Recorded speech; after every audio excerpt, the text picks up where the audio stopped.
The fourth quarter numbers are catastrophic, and if we don't stabilize by midnight, we're looking at a hostile takeover by Valentine Industries." The words hung in the air of the Elite Airways corporate boardroom like a death sentence.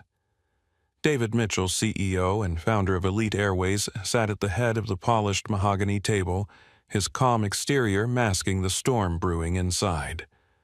Around him, 12 board members shifted nervously in their leather chairs, the city lights of Phoenix twinkling 45 floors below through floor-to-ceiling windows.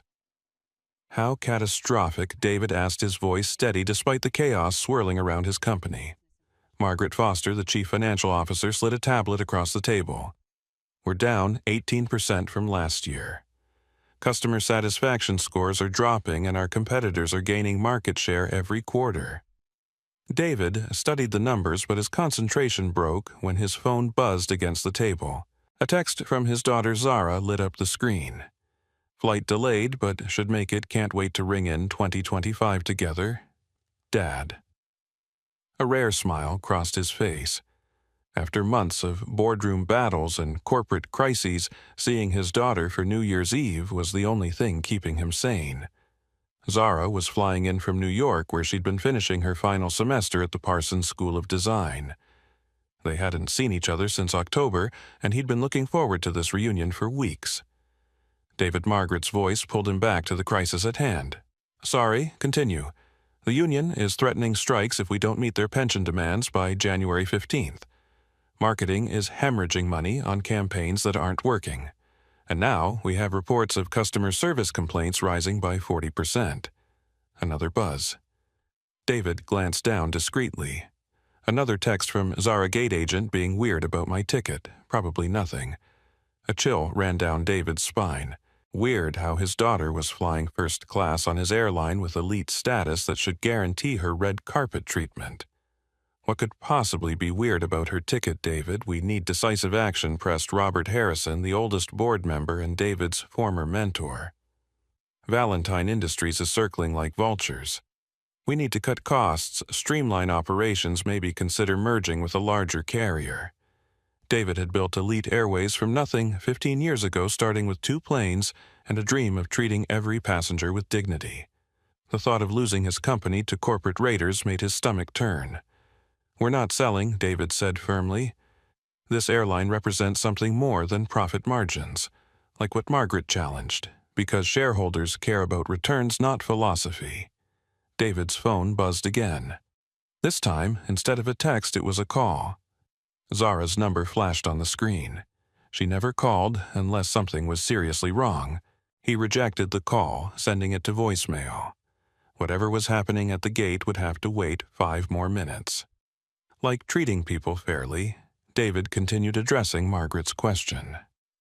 Like creating a company culture where dignity matters more than dress codes, where respect isn't earned by the price of your ticket.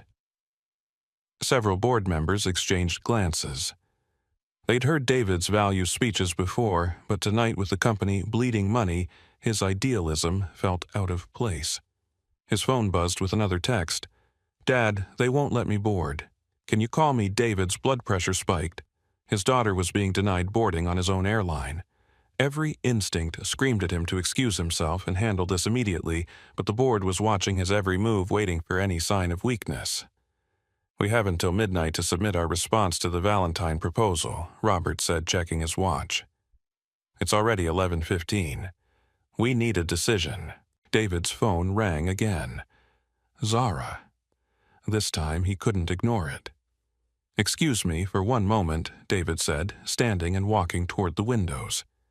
He answered the call, keeping his voice low. Dad Zara's voice was strained, trying to stay composed, but clearly upset. "What's happening, sweetheart?" "The gate agent says my ticket is fake. She's calling security. Dad, I just want to come home." The last sentence hit him like a physical blow. His brilliant, strong daughter, who'd never asked him to use his influence for anything, was scared and asking for help.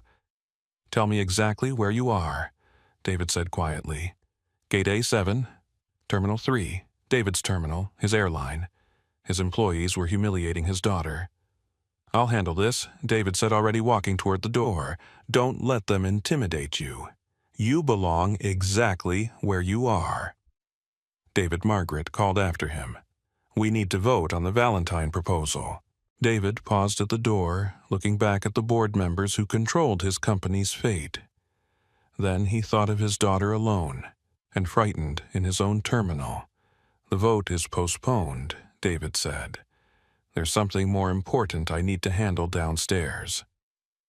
Zara Mitchell stood in the Elite Airways priority boarding lane, clutching her phone and trying to process what had just happened. The terminal buzzed with New Year's Eve. Energy-delayed flights, frustrated travelers, and the constant announcement of last-minute gate changes echoing through the corridors. At 22, Zara had her father's quiet confidence and her late mother's artistic eye. Tonight, she wore a vintage denim jacket covered in hand-sewn patches from her fashion design projects paired with dark jeans and worn sneakers that had carried her through countless late nights in Parsons's design studios. Her natural hair was pulled back in a colorful silk headband she'd designed herself, and her canvas messenger bag was stuffed with sketchbooks and fabric samples. She didn't look like Elite Airways' typical first-class passenger, and she knew it. But she'd earned her spot in that cabin, fair and square with the ticket purchased using her own savings and elite status inherited from her father's employee benefits.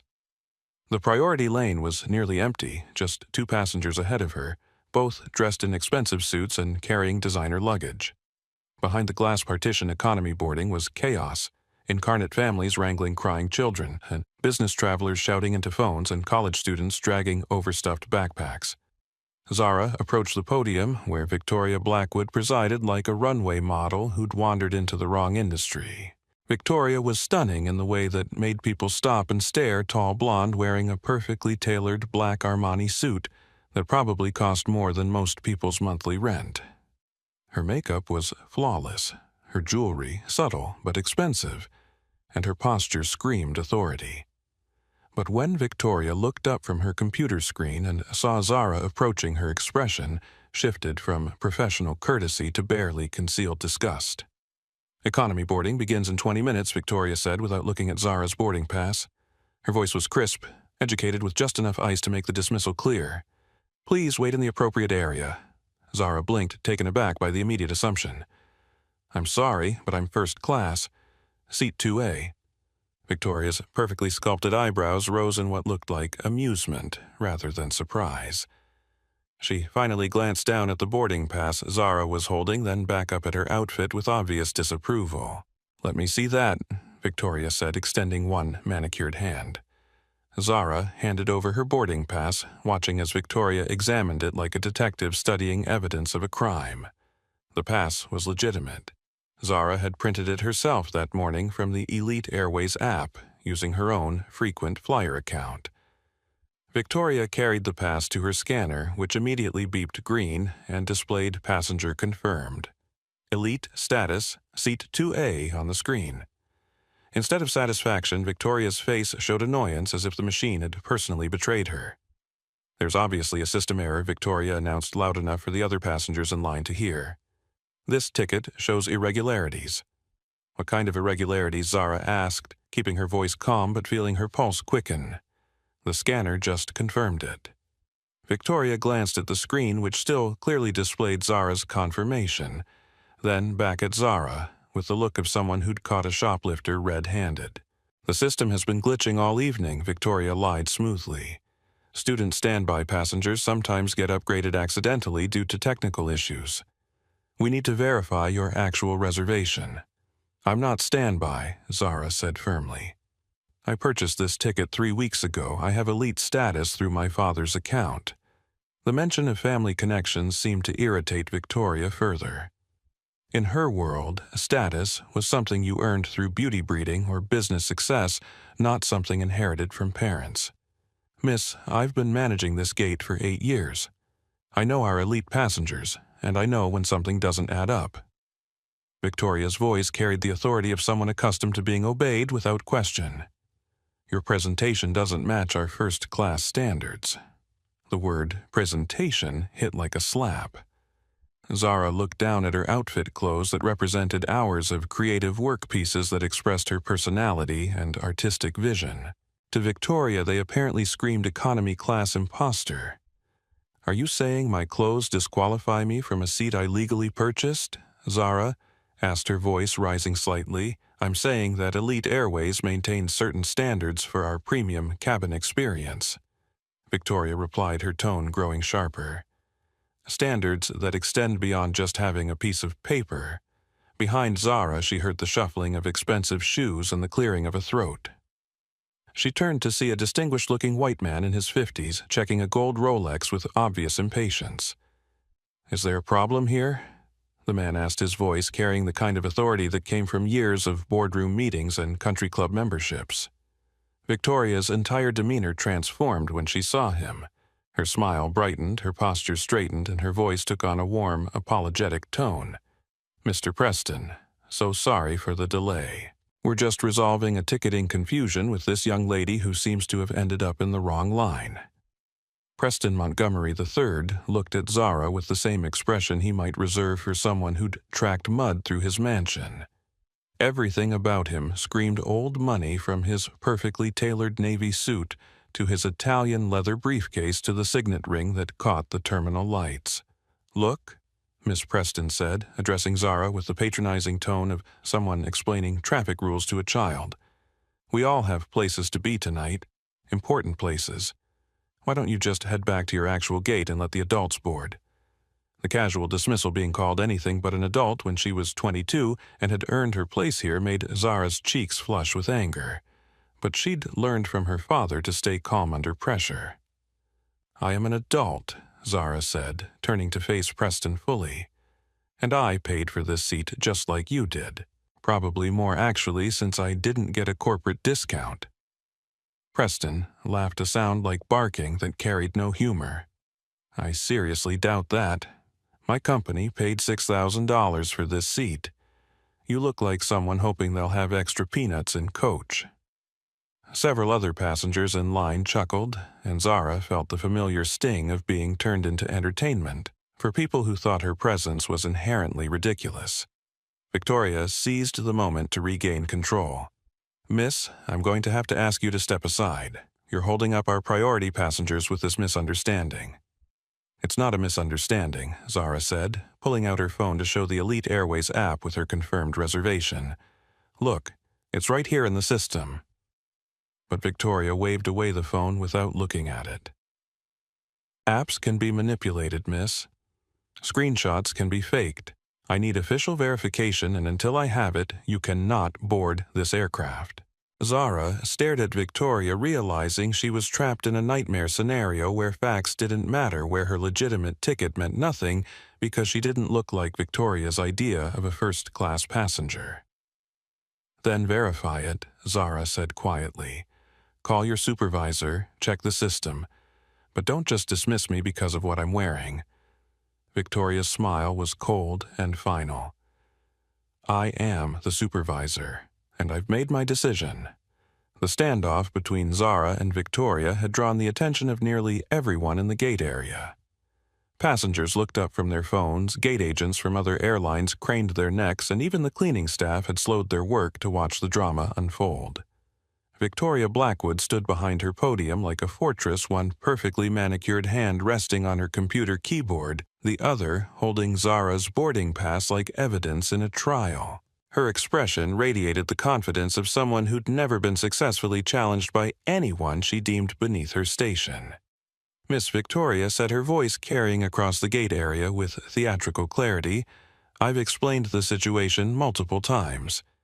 There's clearly been an error in our booking system that's resulted in your receiving an upgrade you're not entitled to. Rather than continue to argue, why don't you allow me to help you find your actual assigned seat?" Zara felt every eye in the terminal boring into her. A few passengers had their phones out, some recording, others just scrolling through social media, while occasionally glancing up at the free entertainment. "There is no error," Zara said, keeping her voice level despite her growing frustration. "Scan the ticket again, check my frequent flyer number, call the reservations desk, but stop assuming I'm lying just because I don't match your expectations." Preston Montgomery shifted impatiently behind her, making exaggerated sighs and checking his watch with theatrical annoyance. "This is exactly why the world is going to hell," Preston muttered to the woman next to him loud enough for everyone to hear. "Everyone thinks they're entitled to things they haven't earned. No respect for order, no understanding of how society actually works." A few passengers nodded in agreement, while others looked uncomfortable but said nothing. Near the windows overlooking the tarmac, Maria Santos sat with her 6-year-old son Diego, both of them dressed in their Sunday best for their flight to visit family in New York. Maria was a night shift nurse at Phoenix General, and this trip represented months of saving and planning. She watched the confrontation with growing unease, recognizing the tone Victoria was using, the same tone she'd heard in hospital administrative offices when she'd tried to advocate for patients who couldn't advocate for themselves. "Mommy, why is that lady being mean?" Diego whispered in Spanish. "Shh, mijo," Maria replied, pulling him closer. Sometimes adults forget how to be nice, but even as she tried to shield her son from the ugliness unfolding, Maria felt her own anger building. She'd been on the receiving end of that kind of treatment too many times to count. Victoria, sensing that her audience was growing restless with the delay, decided to escalate. "Miss, I'm going to ask you one final time to step away from this gate. You're disrupting the boarding process for our legitimate first-class passengers." "I am a legitimate first-class passenger," Zara replied, her patience finally fraying. "You scanned my ticket. Your own system confirmed it. What more do you need? I need you to understand your place," Victoria said, the mask of professional courtesy finally slipping to reveal the contempt beneath. The words hung in the air like a slap. Several passengers gasped audibly. Maria Santos stood up from her chair, her maternal instincts overriding her desire to avoid conflict. "Excuse me," Maria called out, her voice cutting through the tension, "but that young woman has been nothing but polite while you've been incredibly rude. If her ticket's scanned, why are you still questioning her?" Victoria turned toward Maria with the look of someone who'd just been addressed by the help. "Ma'am, this doesn't concern you. Please remain seated and wait for your boarding group." "It concerns me when I see someone being treated unfairly," Maria replied, her voice gaining strength. "I teach my son to stand up for what's right." Preston whirled around to face Maria, his face flushed with irritation. "Maybe you should teach your son about respecting authority and not getting involved in situations that don't involve him." The racist undertone wasn't lost on anyone in the gate area. Several passengers shifted uncomfortably while others pulled out their phones to start recording. Little Diego tugged on his mother's sleeve. "Mommy, let's go home." But Maria wasn't backing down now. Years of being dismissed, ignored, and condescended to had reached a boiling point.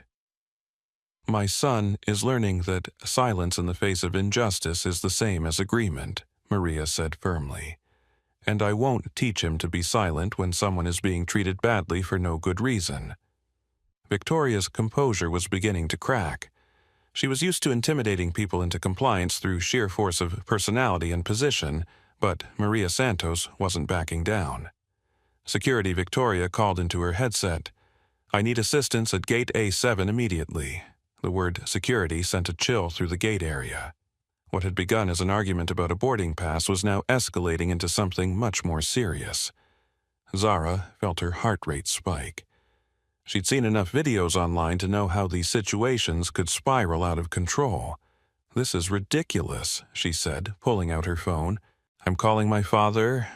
"Your father can't help you now," Victoria said with satisfaction.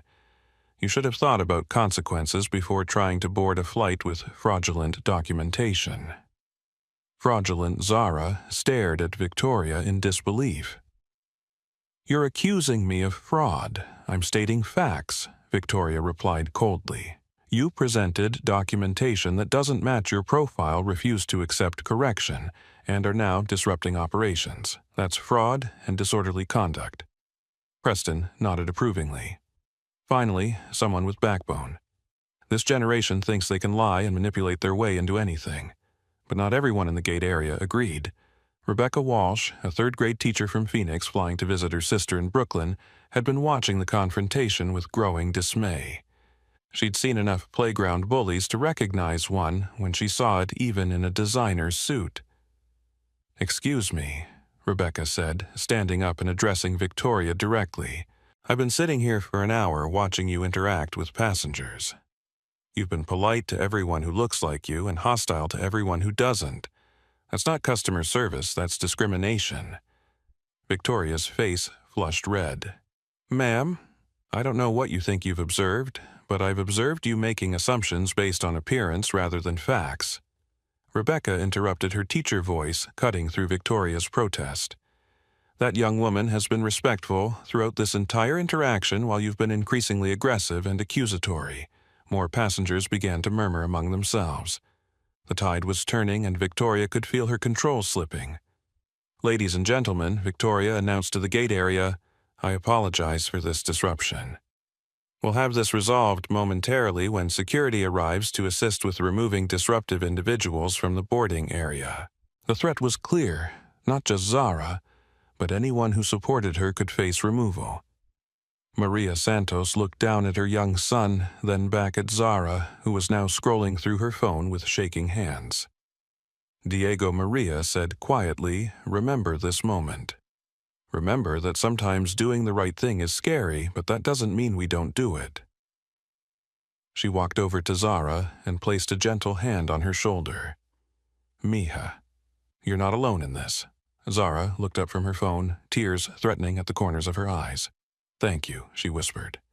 Victoria watched this small act of solidarity with growing alarm.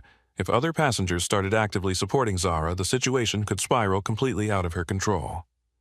"Ma'am, please return to your seat immediately," Victoria commanded Maria. "You're interfering with airline security procedures." "I'm supporting a fellow passenger who's being treated unfairly," Maria replied.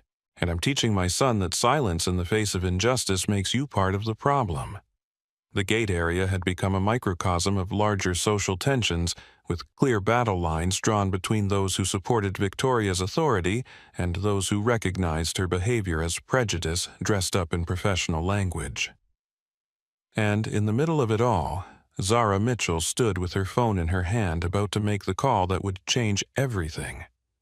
Officer Kane arrived at Gate A7 with the swagger of a man who believed his uniform made him right in every situation. At 29, he was built like a former high school football player who'd never quite left the locker room, broad shoulders buzz-cut, and the kind of confidence that came from rarely being questioned. He approached Victoria's podium without even glancing at Zara or the gathered passengers, immediately deferring to the authority figure who'd summoned him. "What's the situation here, ma'am?" Kane asked Victoria, his hand resting casually on his radio. Victoria's relief at having backup was palpable. Her smile returned brighter and more victorious than before. "Officer Kane, thank you for responding so quickly. We have a passenger attempting to board with fraudulent documentation. She's become increasingly agitated and is now disrupting our operations." Kane finally looked at Zara, his eyes taking in her appearance with obvious judgment.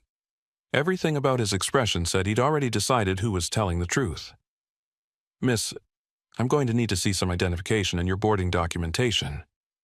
Kane said, his tone official but already accusatory. Zara handed over her driver's license and boarding pass, her hands steady despite her racing heart. She'd dealt with enough authority figures in her life to know that staying calm was crucial. Kane examined her ID, then the boarding pass, then looked back at Victoria. "What specifically makes you think this is fraudulent?" "The passenger profile doesn't match our first-class demographics," Victoria replied smoothly. "Additionally, she's refused to accept our verification procedures and has become confrontational when questioned about the discrepancy." From his seat in the corner, James Rodriguez had been watching the entire confrontation unfold with growing disgust. At 45, James was a retired military pilot who'd served 3 tours in Afghanistan before coming home to work for the Phoenix Fire Department. He'd flown civilian airlines for decades and knew discrimination when he saw it. James stood up slowly, his military bearing evident in every movement. Despite being Hispanic, his years in uniform had taught him how to command respect from other authority figures.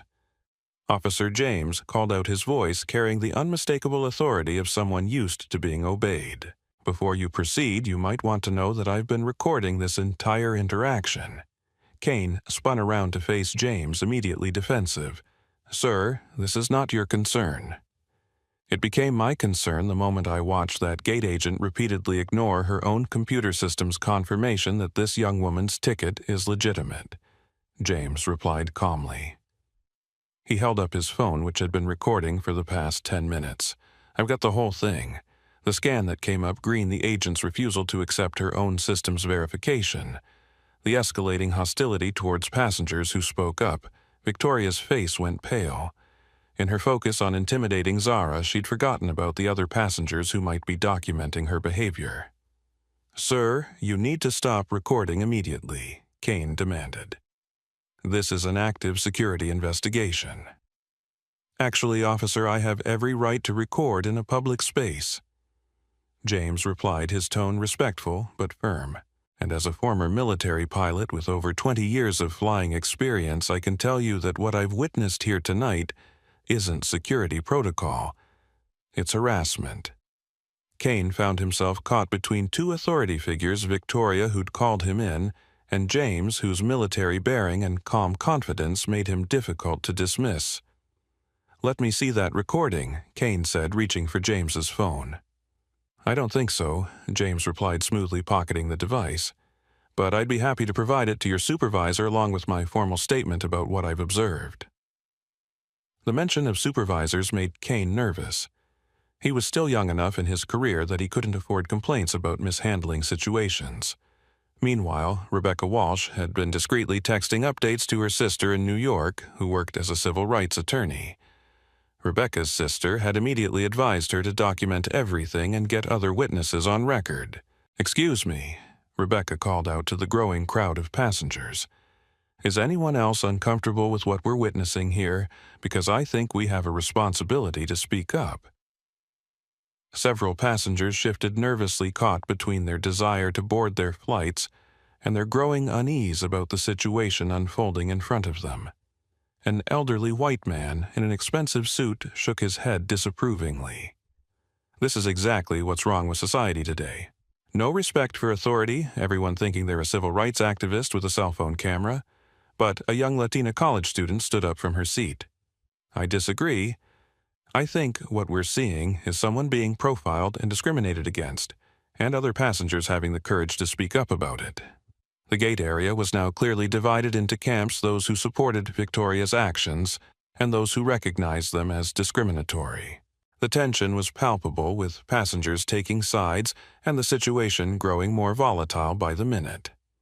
Victoria, realizing she was losing control of the narrative, decided to go nuclear. Officer Kane, I want this woman arrested for attempting to board with fraudulent documentation and for creating a public disturbance, she declared, pointing at Zara. Kane looked uncomfortable. Arresting someone for a boarding pass dispute seemed extreme, especially with multiple witnesses recording and questioning the legitimacy of the complaint. Ma'am, maybe we should try to resolve this without arrests. Has anyone actually verified whether the ticket is legitimate? I've told you it's fraudulent. Victoria snapped, her professional composure finally cracking. I don't need to verify anything further. I know our passengers, and she doesn't belong in first class. The mask had finally come off. Victoria's real motivation, her belief that Zara didn't belong, was now clear to everyone in the gate area. James Rodriguez stepped forward again. Officer, I'd like to go on record as stating that I witnessed this gate agent scan that young woman's boarding pass, observed the system confirm her reservation and elite status, and then watched her deny the validity of her own computer system based solely on her visual assessment of the passenger. Maria Santos, still standing beside Zara, added her voice to the growing chorus of opposition. I saw the same thing. The machine said green light confirmed passenger. Everything since then has been about what she's wearing and how she looks. Kane found himself in an impossible position. Multiple credible witnesses were contradicting the complaint that had brought him here, but Victoria was insisting on arrests and removal. Miss Mitchell Kane said, addressing Zara directly for the first time, I need you to step over here with me while we sort this out. Her name is Mitchell, James asked sharply. As in, David Mitchell. Kane paused. The name sounded familiar, but he couldn't place it. You don't know who David Mitchell is. James continued, a note of disbelief in his voice. The CEO of Elite Airways. The man who owns this airline. The color drained from Victoria's face. She'd been so focused on Zara's appearance that she'd never bothered to look at the name on the boarding pass. Kane looked down at the ID in his hand, reading the name properly for the first time. Zara Mitchell. That's right, James said, his voice carrying a note of satisfaction. And unless I'm very much mistaken, you're about to arrest the CEO's daughter for trying to board her father's airplane. The gate area fell silent except for the constant announcements echoing through the terminal.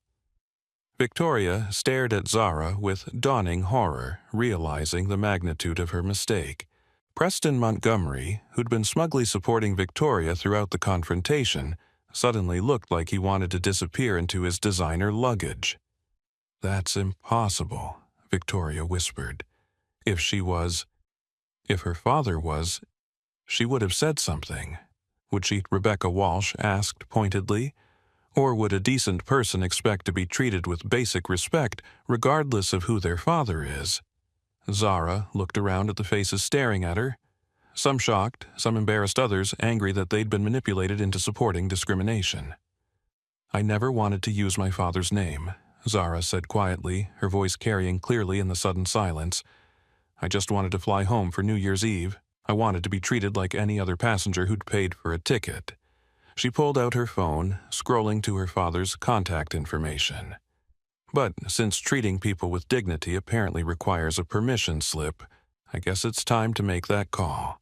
Victoria watched in growing panic as Zara selected her father's number.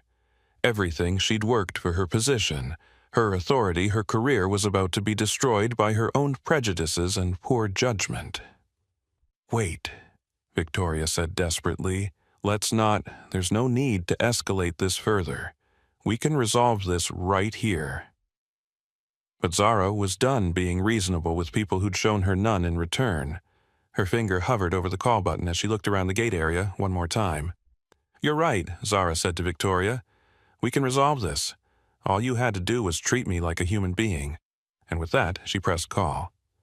The phone rang twice before David's familiar voice answered. Zara. What's happening down there, Dad? Zara said, her voice finally breaking slightly with relief and exhaustion. They won't let me board. The gate agent says my ticket is fake, security is here, and they're threatening to arrest me. The gate area had gone completely silent except for the ambient airport noise. Every passenger, every employee, everyone within earshot was straining to hear Zara's side of the conversation. Tell me exactly what's happening. David's voice was quiet but carried an edge that Zara recognized. It was the voice he used during board meetings when someone had pushed him too far. The gate agent, Victoria Blackwood, scanned my ticket and it came up confirmed in her system. But she's saying it's fraudulent because I don't look like I belong in first class. She called security, and now Officer Kane wants to arrest me for trying to board with fake documentation. Victoria Blackwood, hearing her name mentioned, felt her stomach drop to her shoes.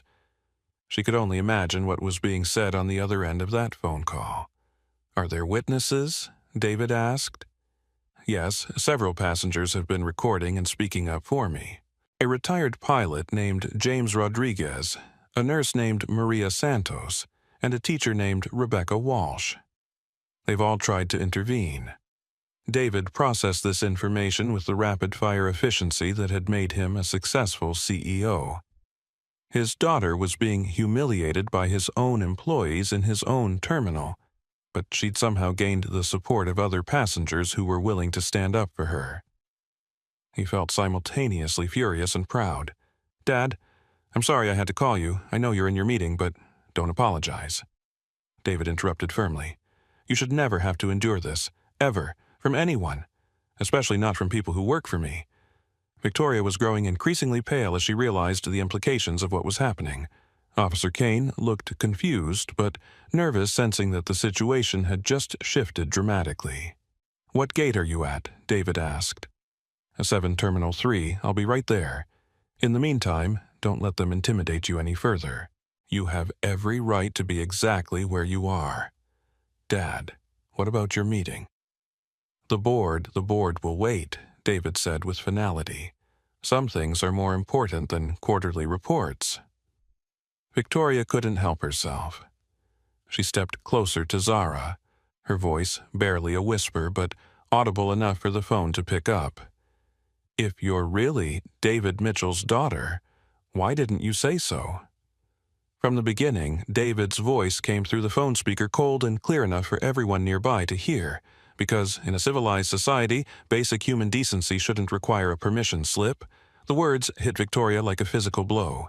She stepped back from Zara as if she'd been burned. "Is that the gate agent?" David asked. "Yes," Zara replied. "Miss Blackwood, can you hear me?" Victoria felt every eye in the gate area turned toward her. Her mouth opened, but no sound came out.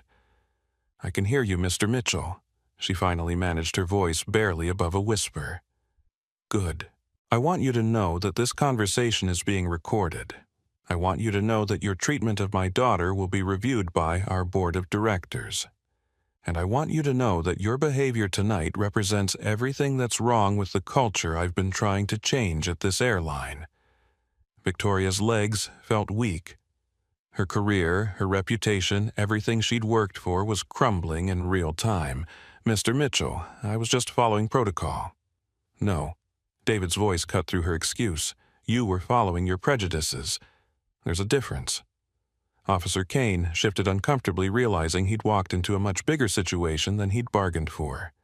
He was a low-level security officer who just threatened to arrest the CEO's daughter based on the complaint of an employee who was clearly in the wrong. Zara David continued, "I need you to know that what happened tonight is not a reflection of the values this airline is supposed to represent.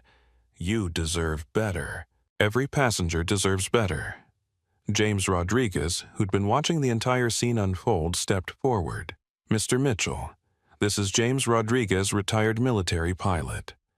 I want you to know that your daughter handled herself with remarkable grace under circumstances that would have tested anyone's patience. Thank you, Mr. Rodriguez. I'm grateful to you and the other passengers who spoke up. That takes courage." Maria Santos, still standing beside Zara, addressed the phone directly. "Mr. Mitchell, your daughter is a credit to you. She never lost her temper, never tried to use your name to get special treatment. She just wanted to be treated fairly. Thank you, Miss Santos. That means more to me than you know." Preston Montgomery, who'd spent the entire evening supporting Victoria's treatment of Zara, had quietly moved to the far side of the gate area, hoping to distance himself from the unfolding disaster. But Rebecca Walsh had noticed his retreat. "Mr. Mitchell," Rebecca called out, "you should also know that some passengers actively encourage this discriminatory treatment. A man named Preston Montgomery has been particularly vocal in supporting Miss Blackwood's actions." David's voice took on an even harder edge. "Is that so?" And as Mr. Montgomery still in the gate area, Preston felt like he might throw up. He'd gone from smugly supporting what he thought was justified authority to being publicly called out for supporting discrimination against the CEO's daughter. Dad Zara interjected, "I don't want this to be about revenge. I just want it to stop." "It will stop," David promised, "and it will never happen again. Not to you, not to anyone. I'm on my way down now. Give me 5 minutes." The line went dead, leaving the gate area in stunned silence. Victoria Blackwood stood behind her podium like a defendant awaiting sentencing, while Officer Kane tried to figure out how to extract himself from a situation that had gone disastrously wrong. Zara pocketed her phone and looked around at the faces staring at her, some sympathetic, some embarrassed, others hostile. 5 minutes, she said quietly, to no one in particular. This should be interesting. James Rodriguez hadn't planned to become a social media activist when he woke up that morning, but watching injustice unfold in front of him had triggered every protective instinct he'd developed during his years in the military. As soon as Zara ended her phone call, James pulled up his social media accounts and began uploading the video he'd recorded. "This is what discrimination looks like in 2024, he typed as a caption. Elite Airways gate agent denies boarding to legitimate passenger based solely on appearance. Multiple witnesses. System confirms ticket is valid. Agent insists on calling security anyway. This is happening right now at Phoenix Sky Harbor Gate. A7, within 60 seconds of posting the video, had 12 likes and 3 shares. Within 5 minutes, it had over 100 views and was being reshared across multiple platforms. The Phoenix Sky Harbor Terminal Wi-Fi was carrying the story faster than any news outlet could pick it up. Rebecca Walsh, inspired by James's direct action, had been live-streaming the confrontation on her Instagram account to her teacher friends. Her follower count wasn't huge, but her network included educators' parents and civil rights activists who knew how to amplify important stories. "This is what we talk about when we discuss everyday racism," Rebecca said into her phone camera. "This young woman has done everything right. She has a valid ticket, elite status, perfect composure under pressure, and she's still being treated like a criminal because she doesn't match someone's stereotype of what a first-class passenger should look like." The comments on her live stream were coming in faster than she could read them, but she caught glimpses of supportive messages mixed with ugly responses that proved her point about why this confrontation mattered.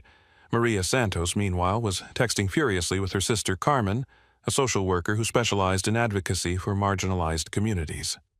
"Carmen, you wouldn't believe what I'm seeing at the airport right now," Maria typed. "They're trying to arrest a college student for flying while black.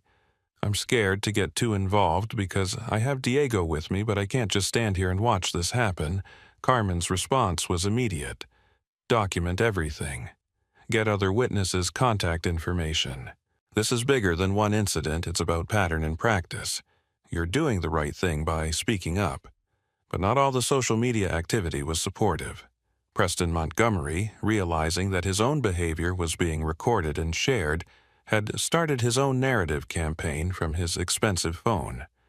Watching entitled young people cause chaos at airports, he tweeted from his verified account, "No respect for authority or proper procedures. This is why flying has become such a nightmare. Everyone thinks they deserve special treatment." His tweet gained traction among his followers, mostly other wealthy businessmen who saw the situation through the lens of their own prejudices. But the counter-narrative was growing stronger and faster. Officer Kane was growing increasingly uncomfortable as he watched the situation escalate in real time. His radio crackled with updates from airport security headquarters, where his supervisors were already fielding calls from reporters who'd picked up the viral video. "Kane, what's your status at Gate A7?" came the voice from dispatch. "Situation is evolving," Kane replied carefully. "Multiple witnesses, social media documentation, possible VIP involvement." "VIP involvement, explain." Kane glanced around the gate area where dozens of phone cameras were now openly recording the aftermath of the confrontation. Passenger in question may be related to airline executive. Recommend supervisor response. Victoria Blackwood, meanwhile, was experiencing her worst nightmare in real time. Her phone was buzzing with notifications as her social media accounts were being flooded with comments from people who'd seen the viral videos. Her carefully curated Instagram feed full of fashion photos and luxury travel shots was now dominated by angry comments about her behavior. But the social media storm was just the beginning. In the Elite Airways Operations Center, 3 floors above the gate night shift, managers were scrambling to understand why their airline was suddenly trending on Twitter for all the wrong reasons. "Sir, we've got a situation," the communications manager told his supervisor, holding up his tablet, showing the climbing view counts on multiple videos. "One of our gate agents appears to be denying boarding to a passenger based on appearance, and it's going viral fast." How viral, the supervisor asked, though he was already pulling up the videos on his own device. Approaching 10,000 views and climbing. The hashtag Elite Airways discrimination is starting to trend. The supervisor watched James's video with growing horror, seeing his company's reputation being destroyed in real time by an employee's prejudice and poor judgment. "Get me the gate agent supervisor immediately," he ordered. "And start drafting a statement. We need to get ahead of this before it completely explodes." But it was already too late to get ahead of anything. The story had taken on a life of its own, spreading through networks of activists, journalists, and concerned citizens who recognized the broader implications of what was happening. Back in the gate area, Zara found herself surrounded by a small but growing circle of supporters. James had introduced himself properly and was now coordinating with other passengers to ensure multiple people had documentation of the events.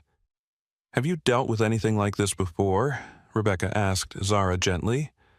"Not quite this public," Zara admitted, "but the assumptions, the second-guessing, the way people look at me like I don't belong in certain spaces, that's pretty much constant." Maria Santos nodded knowingly. "It's exhausting, isn't it? Having to prove you deserve to be treated with basic respect." "The worst part," Zara continued, "is that I almost called my dad right at the beginning. I knew one phone call would end this immediately. But I wanted to see if I could be treated fairly on my own merit. You know, I wanted to believe that my father's company was better than this."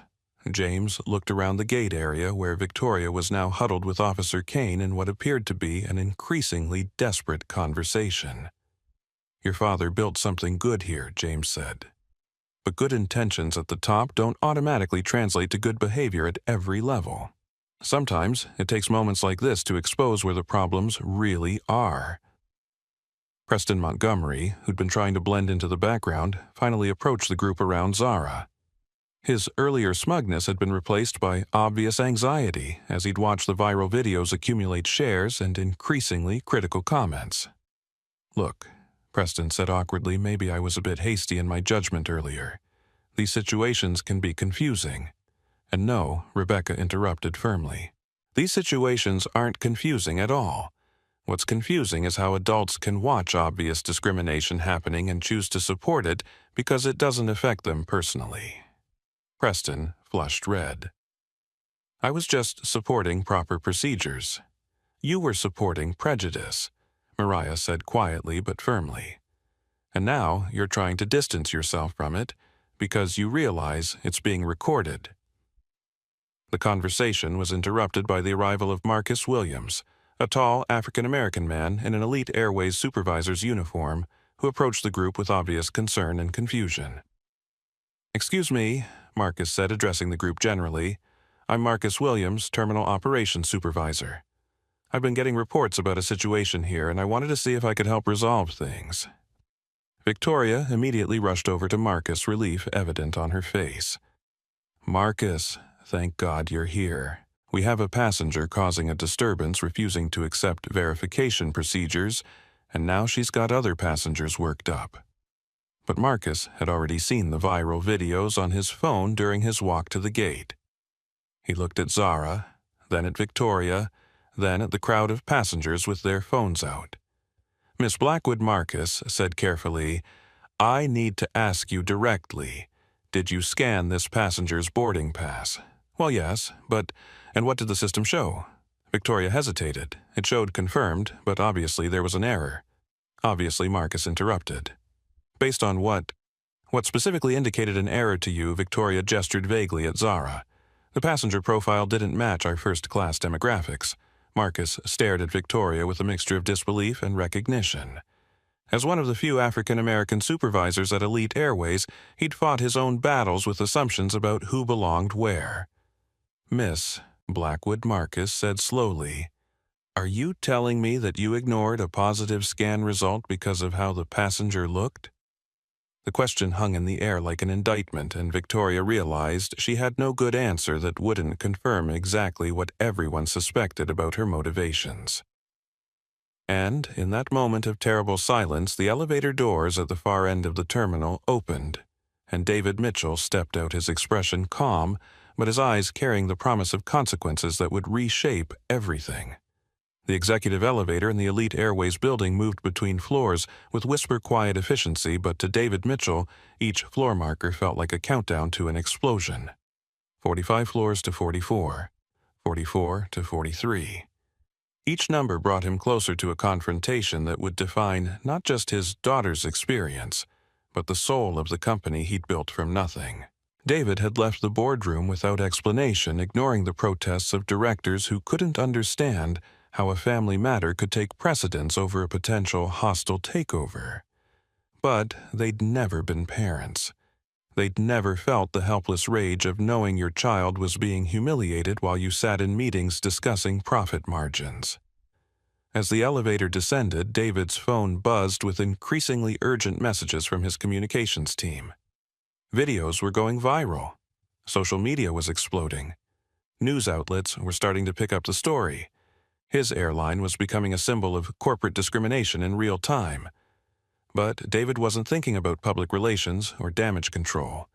He was thinking about the 8-year-old Zara who'd come home from school crying because a teacher had assumed she couldn't afford a field trip. He was thinking about the 16-year-old Zara who'd been followed around department stores by security guards who assumed she was shoplifting. He was thinking about how many times he'd promised her that things would be different when she grew up, that the world was changing, that respect and dignity would eventually be universal rather than privileges granted based on appearance. The elevator passed to the 20th floor. David loosened his tie and rolled up his sleeves. He wasn't going down there as a CEO in a suit. He was going as a father whose child needed him. His phone rang. Marcus Williams, his terminal operations supervisor. "Sir, I'm at Gate A7 now." Marcus said, his voice tight with concern. "The situation is complex. There are multiple witnesses, social media documentation, and frankly, sir, it appears your daughter has been subjected to clear discriminatory treatment." "How is she?" David asked. "She's handling herself remarkably well, sir. She's got community support from other passengers. But Mr. Mitchell, this isn't just about one incident. This appears to be indicative of larger cultural issues within our terminal operations." David absorbed this information as the elevator passed the 10th floor. He'd suspected there were problems. Passenger complaints had been increasing, particularly from minority customers, but he'd trusted his managers to address issues at their level. Clearly, that trust had been misplaced. "Marcus, I need you to document everything, every person involved, every witness statement, every detail. This ends tonight, but I want a complete record of how it happened."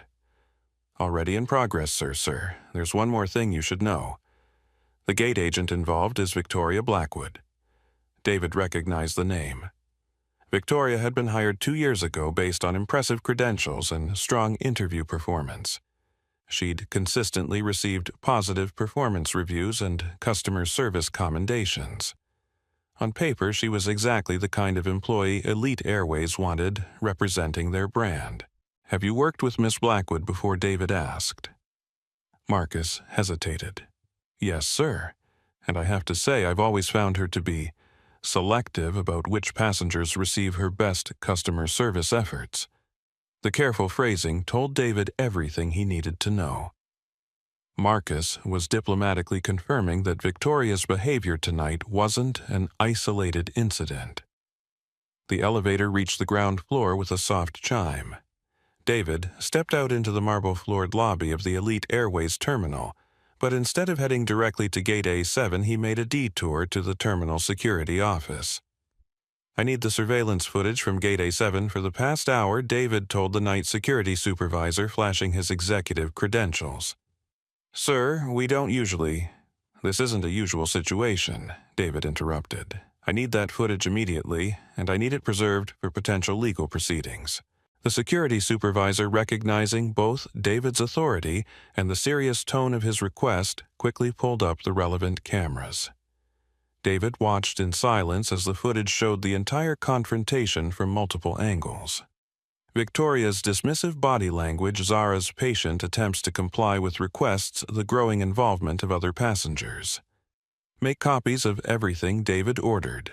"And I want a complete report on any similar incidents involving Miss Blackwood in the past 6 months. Sir, that might take some time to compile." "You have until morning," David said firmly. "This is now my top priority, which means it's your top priority." David left the security office and began walking toward Gate A7, his mind racing with the implications of what he'd seen. This wasn't just about his daughter anymore. This was about every passenger who'd been subjected to similar treatment, every family who'd been made to feel unwelcome in his terminals. As he walked through the late-night airport crowds, David passed travelers of every background. Families rushing to catch red-eye flights, business travelers scrolling through phones, college students sleeping across bank seats while waiting for delayed departures. His airline was supposed to serve all of them with equal dignity and respect.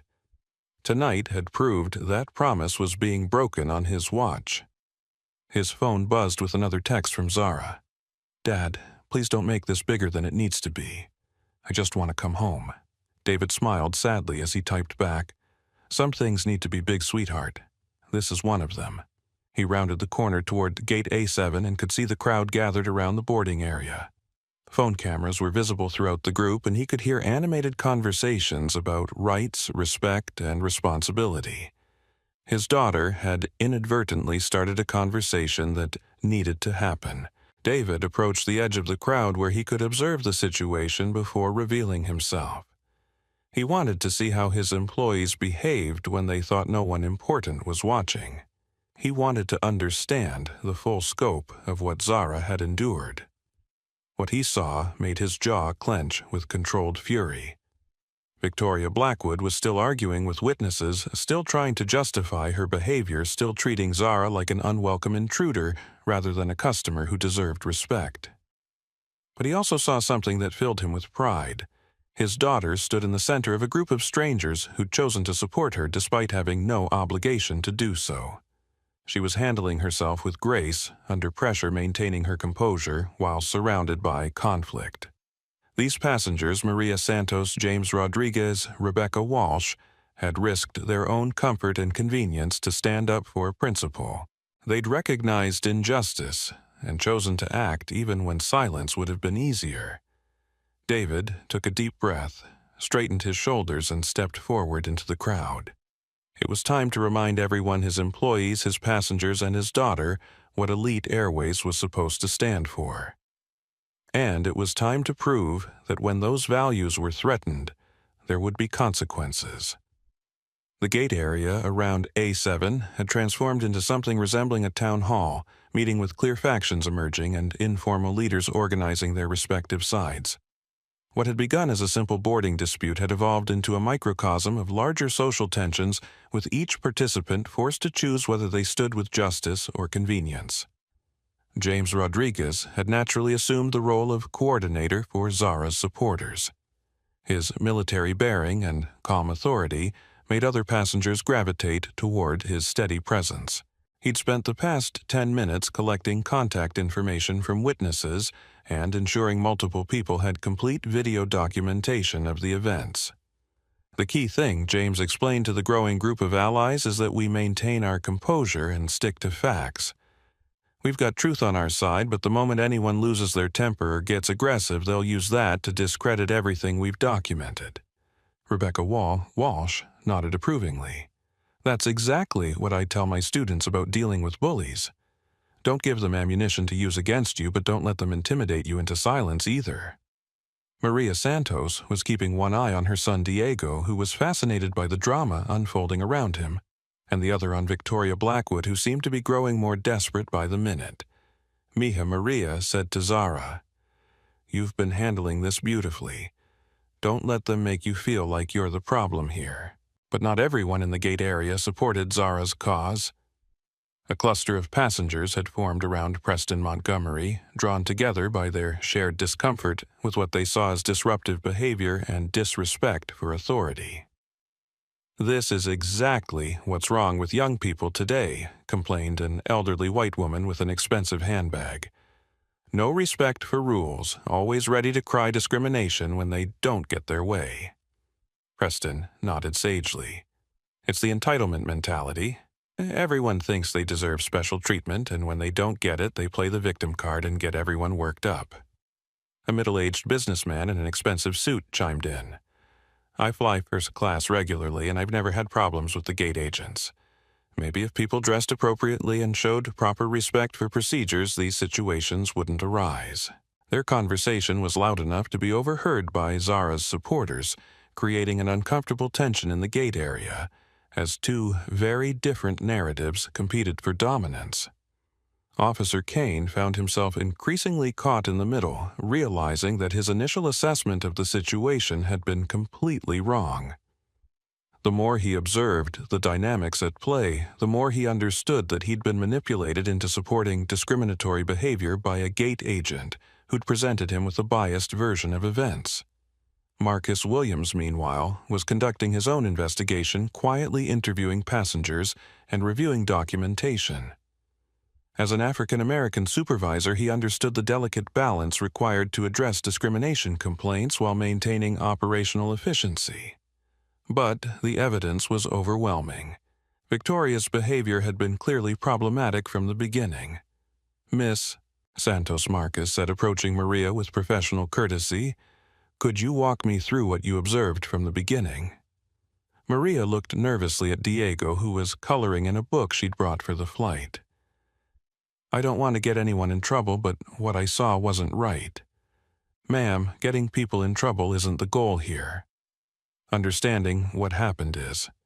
Your perspective as a witness could be very important." Maria took a deep breath and began recounting the events she'd observed, her voice growing stronger as she spoke.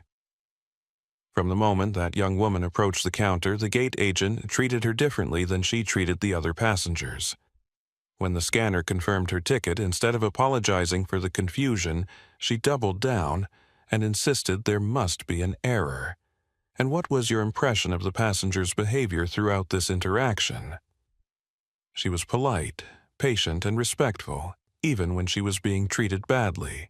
She tried every reasonable approach to resolve the situation before it escalated." Marcus nodded, making notes on his tablet. "Thank you.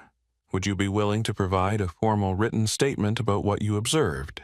If it helps make sure this doesn't happen to someone else, yes." Rebecca Walsh had been listening to the conversation and stepped forward. "I'd like to provide a statement as well. As an educator, I've been trained to recognize bullying behavior, and what I witnessed tonight was a textbook example of an authority figure abusing their position to target someone they perceived as vulnerable." Victoria Blackwood, overhearing these conversations, felt her panic rising. The narrative was solidifying against her, with multiple credible witnesses documenting behavior that clearly violated company policies. Her attempts to control the situation had only made things worse. She approached Marcus desperately. "Marcus, you know me. You know I'm not discriminatory. This is all being blown out of proportion by passengers who don't understand airline security protocols." Marcus looked at Victoria with a mixture of disappointment and professional obligation. "Victoria, I've been watching the videos that passengers posted. I've talked to witnesses. I've reviewed the boarding documentation. What protocols were you following when you continued to question a passenger after your own system confirmed their reservation?" Victoria fumbled for an answer that would justify her behavior without admitting to the prejudice that had motivated it. "Sometimes the system has errors. I was just being thorough." "Thorough about what, specifically? What additional verification did you attempt before calling security?" The question trapped Victoria because the honest answer that she'd made assumptions based entirely on appearance would confirm everything her critics were saying about her motivations. Meanwhile, Captain Sarah Thompson had arrived at the gate to begin her pre-flight briefings. At 41, Sarah was one of Elite Airways' most experienced pilots, known for her professionalism and calm judgment.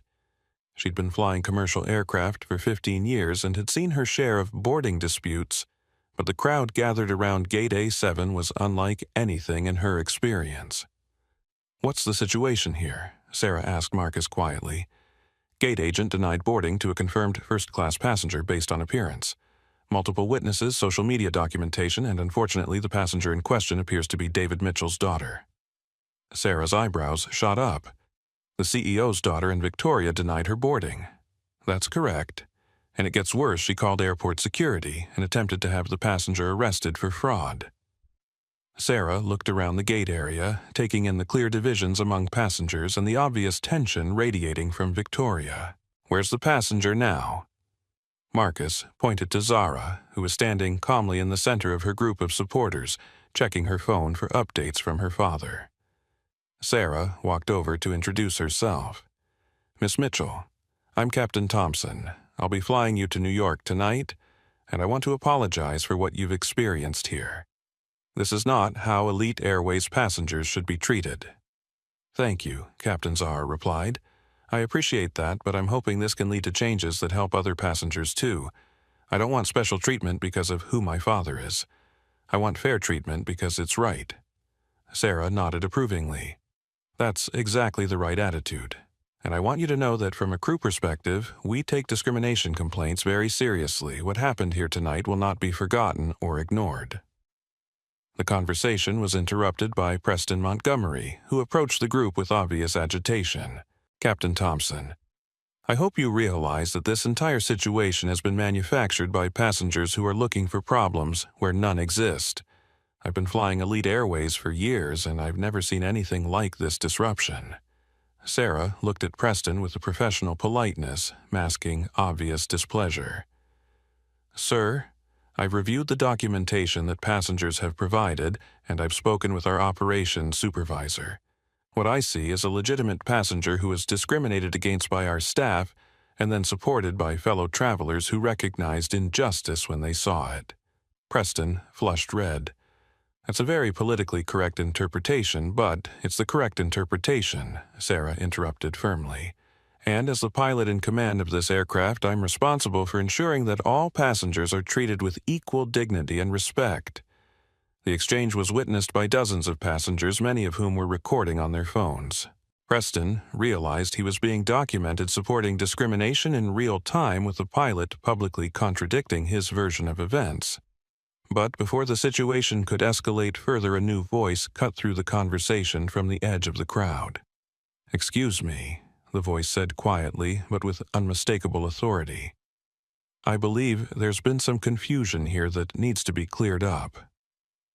Everyone turned toward the source of the voice, and Victoria Blackwood felt her blood turn to ice water in her veins.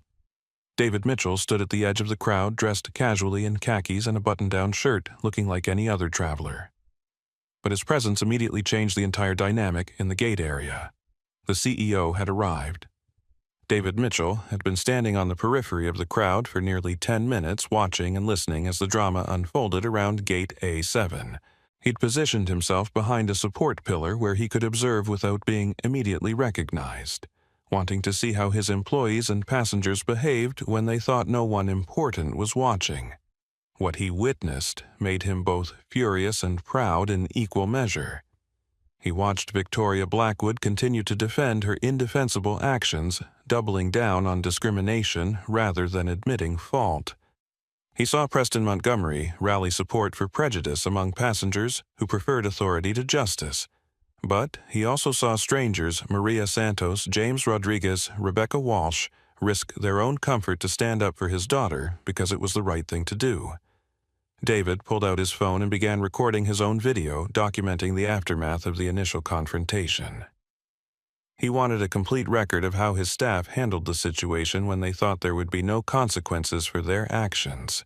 "This is David Mitchell, CEO of Elite Airways," he said quietly into his phone camera.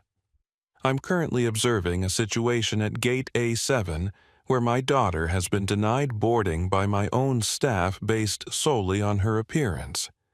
What you're about to see is how discrimination perpetuates itself when people in authority positions believe they won't be held accountable." He panned the camera across the crowd, capturing Victoria's defensive body language, Marcus Williams's professional investigation, and the clear divisions among passengers. But most importantly, he captured his daughter's grace under pressure, her ability to maintain composure while surrounded by conflict. Marcus Williams noticed the man with the phone standing near the pillar and approached cautiously. Something about the stranger seemed familiar, but Marcus couldn't immediately place him. "Excuse me, sir," Marcus said politely. "Are you a passenger on tonight's flight?" David looked up from his phone with a slight smile. "You could say that I have a vested interest in this flight." Marcus studied David's face more carefully. There was something about the stranger's bearing, his confidence, his way of observing the situation with analytical detachment that seemed significant. "Have we met before?" Marcus asked. "We have," David replied, "though not under these circumstances." Recognition dawned in Marcus's eyes like a sunrise. "Mr. Mitchell." "Hello, Marcus. I appreciate the professional way you've been handling this situation." Marcus felt his stomach drop. The CEO had been watching the entire aftermath, observing how his employees responded to discrimination complaints. Everything Marcus had said and done in the past 20 minutes had been under the scrutiny of the man who could make or end his career.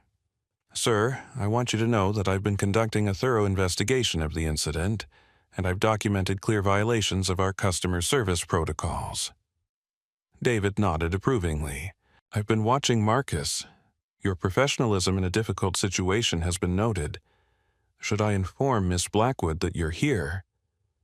David glanced toward Victoria, who was still arguing with witnesses and trying to justify her actions. "Not yet. I want to see how she handles this when she thinks there are no consequences for her behavior." Marcus understood immediately. This was a test of character, and Victoria was failing it spectacularly. "Sir, what about your daughter?" Zara is handling herself beautifully," David said with obvious pride. "She doesn't need me to rescue her. But she deserves to see that her father's company will hold people accountable when they violate our values." David continued to observe as Captain Thompson arrived and immediately began apologizing to Zara for the treatment she'd received. He watched Preston Montgomery attempt to argue with the pilot about the legitimacy of discrimination complaints. He saw his daughter maintain her dignity while surrounded by people who were turning her trauma into entertainment. But what struck him most was the community that had formed around Zara. These strangers had no obligation to help her, no personal stake in the outcome, but they'd chosen to stand up because they recognized injustice. They'd created a support network that protected his daughter when she was vulnerable and amplified her voice when others tried to silence her. Marcus David said quietly, "I want you to get contact information from every passenger who supported my daughter tonight. I want to personally thank them, and I want to make sure they know that their courage didn't go unnoticed." "Already in progress, sir." David's phone buzzed with a text from his assistant. "Situation has reached national news. CNN just picked up the story. Social media engagement approaching viral levels. Board wants immediate statement." He typed back, "Board gets a statement when the situation is resolved properly, not before." Another text arrived, this one from his communications director. "Legal department recommends limited response to minimize liability exposure." David's response was immediate. "Legal department needs to understand that doing the right thing is more important than limiting liability. We fix this properly, or we don't fix it at all." As he watched the ongoing conversation between his daughter and Captain Thompson, David felt a deep sense of clarity about what needed to happen next. This wasn't just about resolving one incident. It was about defining what Elite Airways stood for when principles were tested under pressure. He noticed Victoria approaching Marcus again, clearly growing more desperate as she realized the situation was spiraling beyond her control. "Marcus, you have to help me here," Victoria pleaded. "These passengers are making this into something it's not. This girl is obviously not our typical first-class demographic, and I was just following standard verification procedures." David stepped closer, wanting to hear Victoria's defense of her actions. "What standard procedures?" Marcus asked patiently. "What specific protocols did you follow after the scanner confirmed her reservation?" "I used my professional judgment to assess whether the passenger met our service standards," Victoria replied, apparently believing this was a legitimate justification. "And what specific standards was she failing to meet?" Victoria gestured at Zara's appearance. "Look at her. Does she look like someone who belongs in first class? I've been doing this job for years, and I know how to spot problems." David felt his jaw clench as he listened to Victoria explicitly confirm that her behavior had been motivated by appearance-based discrimination. She wasn't even trying to deny it, she was defending it as appropriate professional conduct. "So, your assessment was based entirely on visual observation," Marcus continued. "Of course. You can tell a lot about people by how they present themselves." David had heard enough. He stepped forward from behind the pillar, his movement catching Marcus's attention. "Miss Blackwood," David said quietly, his voice carrying clearly in the suddenly hushed gate area. "Could you explain to me exactly what you mean by people like that?" Victoria turned toward the voice, not immediately recognizing the casually dressed man who'd just joined the conversation. Her irritation at being interrupted by another passenger was evident in her expression. "Excuse me, sir, but this is airline business. Passengers need to remain in the designated waiting areas while we resolve operational issues. David smiled, but there was no warmth in it. I think you'll find that this very much is my business, Miss Blackwood. Something in his tone made Victoria pause. There was an authority in his voice that didn't match his casual appearance, a confidence that suggested he was accustomed to being obeyed. Marcus stepped forward. Miss Blackwood, I'd like you to meet. But David held up a hand, stopping the introduction.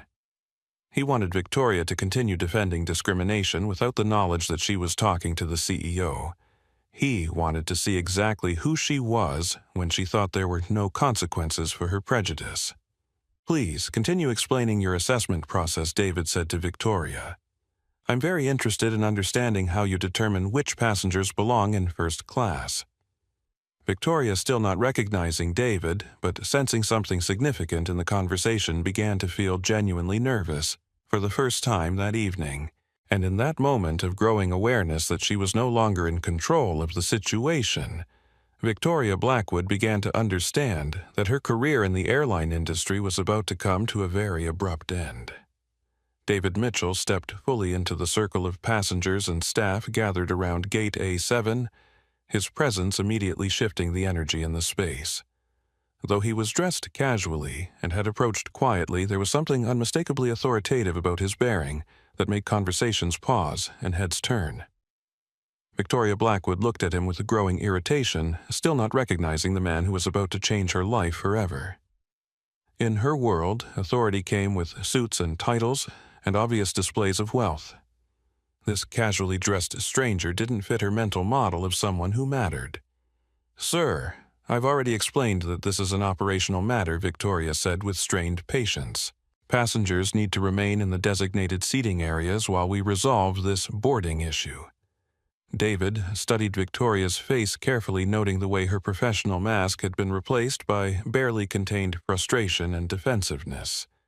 This was a woman who'd clearly never been challenged successfully before, someone accustomed to intimidating passengers into compliance through sheer force of personality. I'm not here as a passenger, David replied calmly. I'm here because I'm concerned about the treatment I've been observing. Concerned Victoria's voice took on an edge. Sir, what you've been observing is standard security protocol. We have procedures for dealing with questionable documentation and questionable how David interrupted gently. I've been watching for the past 15 minutes, and from what I've observed, your scanner confirmed the passenger's reservation and status. What made the documentation questionable after that confirmation? Victoria felt a chill of unease. This stranger was asking the same pointed questions that Marcus had been asking, the same questions that the other passengers had been asking. Questions that forced her to confront the real reasons for her behavior. The passenger profile didn't match our first-class standards, Victoria replied, falling back on the explanation she'd been using all evening. What standards specifically? David pressed. Are there written policies about passenger appearance, dress codes for boarding, specific requirements beyond having a valid ticket? Preston Montgomery, who'd been watching this new confrontation develop, stepped forward with obvious irritation. Look, friend, I don't know who you think you are, but you're interfering with airline personnel trying to do their jobs.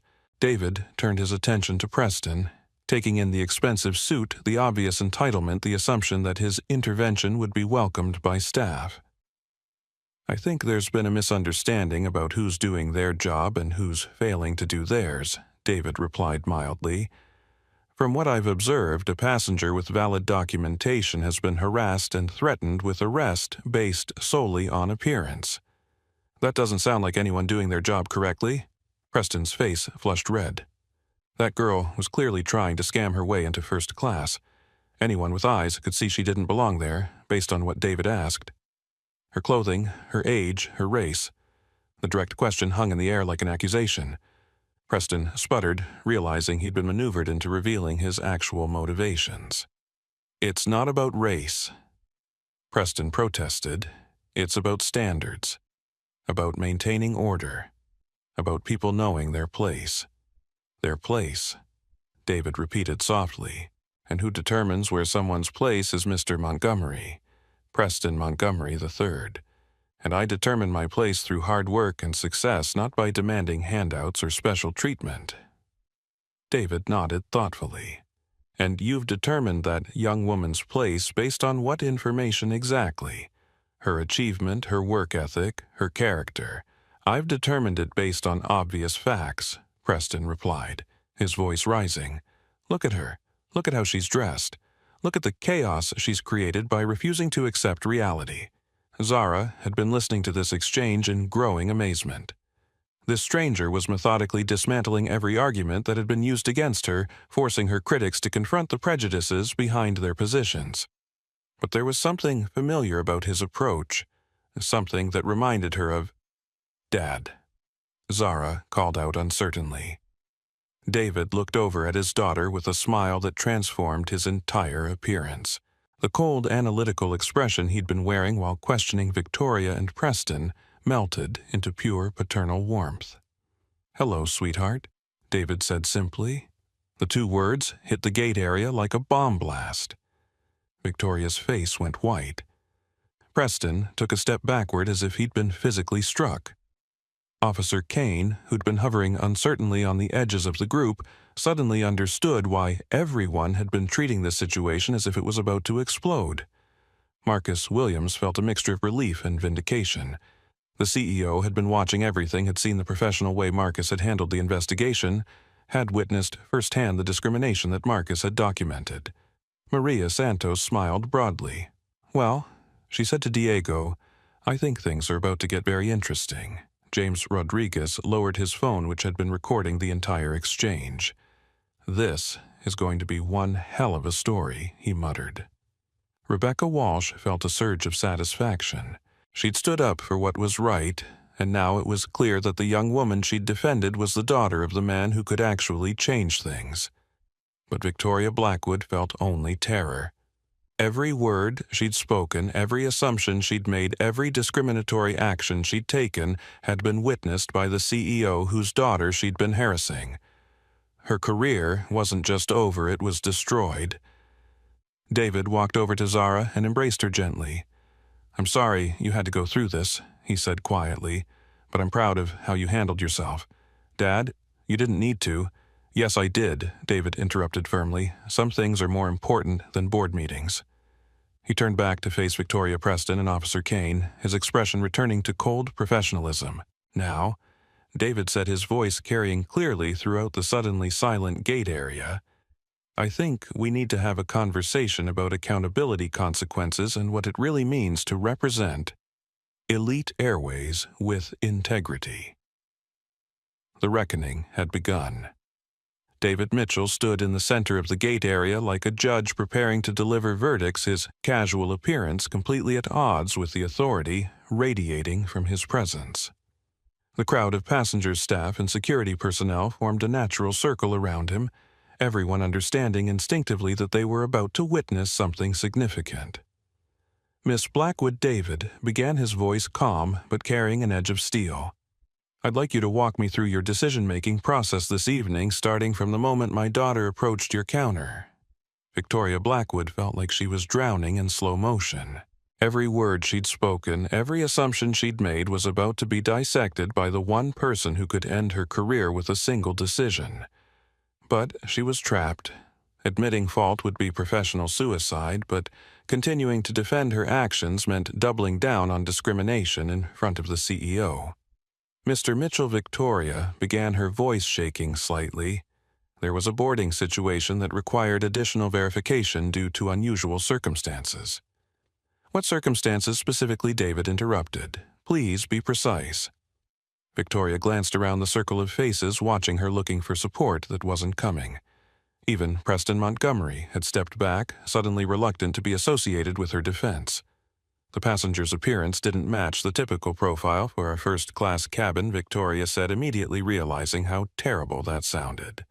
"Our typical profile," David repeated.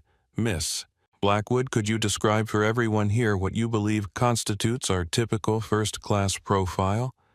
The question was a trap, and Victoria knew it. Any answer would reveal the prejudices that had motivated her behavior. But David's steady gaze and the expectant silence of the crowd demanded a response. Well-dressed business people, usually older professionals who who present themselves appropriately for the premium cabin experience, Victoria fumbled. I see, David said. And in your professional judgment, how did my daughter fail to meet these presentation standards? Marcus Williams had his tablet out documenting every word of the conversation. As the designated supervisor, it was his responsibility to create an official record of the investigation, but he was also fascinated to watch a master class in how to conduct an accountability conversation. Sir, she was dressed very casually, almost like a student. And she is a student, David interrupted. A senior at Parsons School of Design. Does being a student disqualify someone from first-class service? No, sir. But, and her casual dress. Are you saying Elite Airways has a dress code for passengers? Victoria realized she was being backed into a corner with each question. Not an official dress code, but we maintain certain standards. Whose standards? David pressed. Company standards. Your personal standards. Industry standards. Please be specific about whose authority you were representing when you made these judgments. Officer Kane shifted uncomfortably, beginning to understand that he'd been manipulated into supporting a discriminatory action that had no basis in actual policy or procedure. I was using my professional experience and judgment, Victoria replied weakly. Your professional judgment, David repeated. Miss Blackwood, in your professional experience, how many times have you required additional verification from passengers whose tickets scanned successfully? The question caught Victoria off guard. She'd never been asked to quantify her verification requests before, and the answer would reveal the pattern of her behavior. I don't have exact numbers. Approximately. Once a week, once a month, daily. It depends on the circumstances, Victoria hedged. Let's talk about those circumstances, David continued. Marcus, do you have access to passenger complaint records? Marcus nodded and began scrolling through his tablet. Yes, sir. I can pull up complaint summaries for the past 6 months. Please read any complaint specifically mentioning Miss Blackwood's name. Marcus's expression grew serious as he found the relevant records. Sir, there are several. Gate agent questioned my right to be in first class despite confirmed reservation. Was made to feel unwelcome and suspected of fraud. Agent seemed surprised that someone who looked like me had a first-class ticket. David's jaw tightened as he listened to the summary of complaints.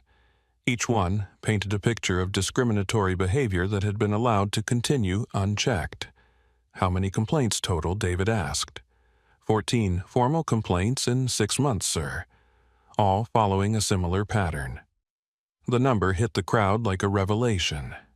This wasn't an isolated incident or a misunderstanding. It was a pattern of discriminatory behavior that had been documented but apparently not addressed. James Rodriguez, who'd been recording the entire conversation, spoke up.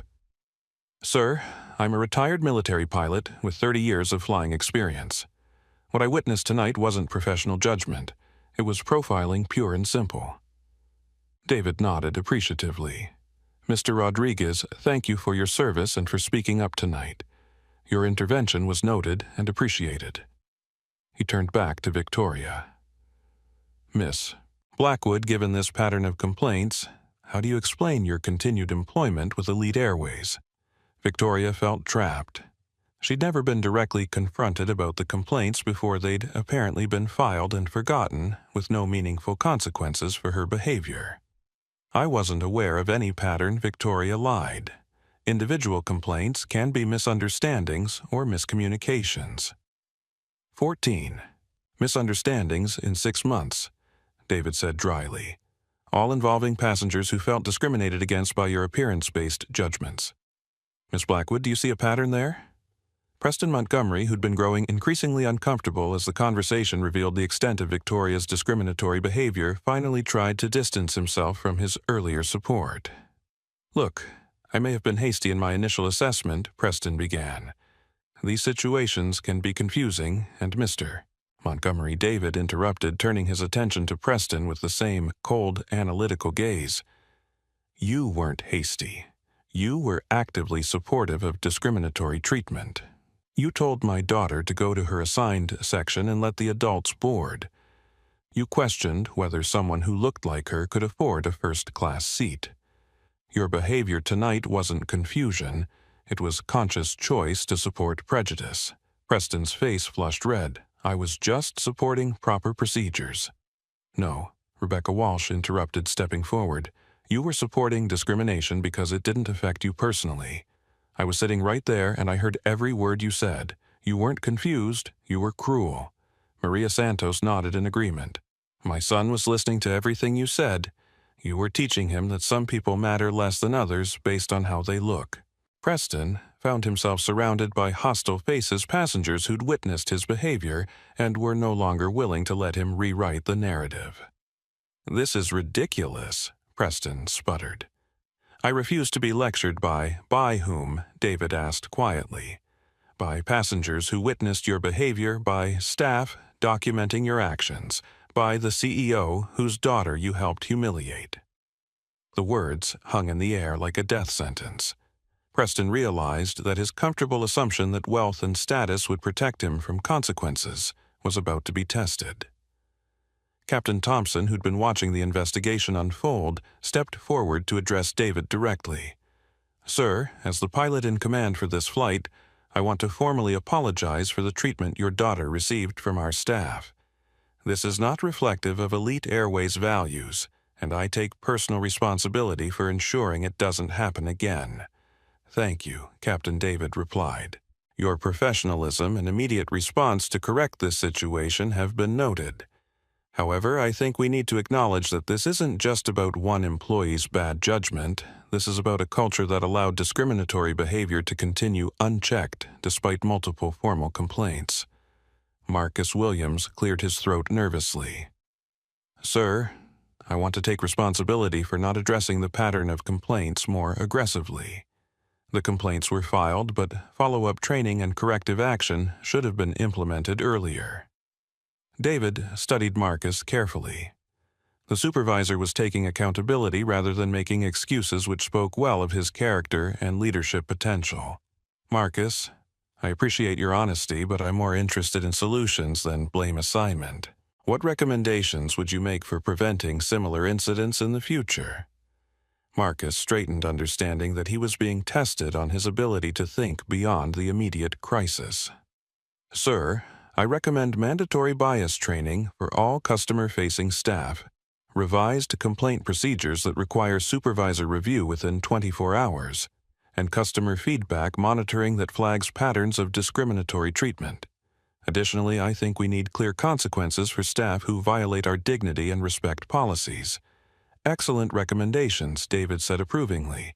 Consider yourself in charge of implementing those changes across all terminal operations. Victoria watched this exchange with growing despair, understanding that her replacement was being selected and promoted in real time, while she stood there awaiting the announcement of her termination. But David wasn't finished with his investigation. He turned to Officer Kane, who'd been standing quietly throughout the conversation, clearly hoping to avoid attention. Officer Kane, David said, I'm curious about your role in this situation. When you arrived, what specific information led you to believe that criminal charges were appropriate? Kane felt his stomach drop. He'd acted entirely on Victoria's word without conducting any independent investigation, and now he was about to be held accountable for that failure. The reckoning was far from over. Officer Kane stood frozen under David Mitchell's steady gaze, realizing that his career in airport security was about to be evaluated by the one person who could have him permanently barred from the industry. The casual way he'd accepted Victoria's version of events without investigation was about to be exposed as professional negligence. Officer Kane, David, continued, his voice maintaining its calm but implacable tone. When you responded to this call, what specific evidence of criminal activity did you observe? Kane glanced around the circle of faces, watching him looking for support that wasn't coming. Even Victoria had stepped back, apparently realizing that her only chance of minimizing her own destruction was to distance herself from the security officer she'd manipulated into supporting her discrimination. Ma'am, Miss Blackwood informed me that there was a passenger attempting to board with fraudulent documentation, Kane replied weakly. Did you verify that claim independently? David asked. I relied on the gate agent's professional assessment of the situation. without looking at the documentation yourself, without checking the computer system, without interviewing witnesses. Each question hit Kane like a physical blow, exposing the complete inadequacy of his response. He'd acted like Victoria's enforcer rather than an independent investigator, and everyone in the gate area now understood how easily he'd been manipulated. Sir, gate agents are trained to identify fraudulent documents, and Officer Kane James Rodriguez interrupted. I informed you that I had video evidence contradicting the gate agent's claims. Did you review that evidence before threatening to arrest Miss Mitchell? Kane's face flushed red. I was responding to an active situation. You were responding to an accusation of criminal activity without bothering to investigate whether a crime had actually occurred, Rebecca Walsh added firmly. That's not law enforcement, that's harassment. Maria Santos stepped forward, her voice quiet, but carrying the authority of someone who'd worked with law enforcement through her job as a nurse. Officer, I've seen real crimes. I've worked with police officers who take their responsibility to seek truth seriously. What you did tonight wasn't police work. It was bullying on behalf of someone else's prejudices. David watched the methodical dismantling of Kane's position with satisfaction. The officer had failed every basic standard of professional conduct, and the witnesses to his failure were making sure everyone understood the implications. Officer Kane David said finally, I'll be filing a formal complaint with airport security about your handling of this incident. Your supervisor will be receiving a detailed report about your failure to conduct even basic investigatory procedures before threatening a passenger with arrest. Kane realized that his career in security was effectively over. Word would spread quickly through the industry that he'd threatened to arrest a CEO's daughter based on false accusations he'd never bothered to verify. But David's attention had already moved on. He turned to face the crowd of passengers who'd been watching the entire confrontation unfold, many of whom were still recording on their phones. Ladies and gentlemen, David announced, I want to thank those of you who spoke up for my daughter tonight. Mr. Rodriguez, Miss Santos, Miss Walsh, your courage in the face of injustice represents the best of human nature. You had no obligation to get involved, but you chose to stand up for what was right. The three passengers exchanged glances, each feeling a mixture of pride and relief that their intervention had been vindicated. However, David continued, I also want to address those of you who supported discriminatory treatment, either actively or through silence. What happened here tonight isn't an isolated incident. It's a reflection of cultural attitudes that allow prejudice to flourish when people believe there will be no consequences for their actions. Preston Montgomery felt every eye in the gate area turned toward him.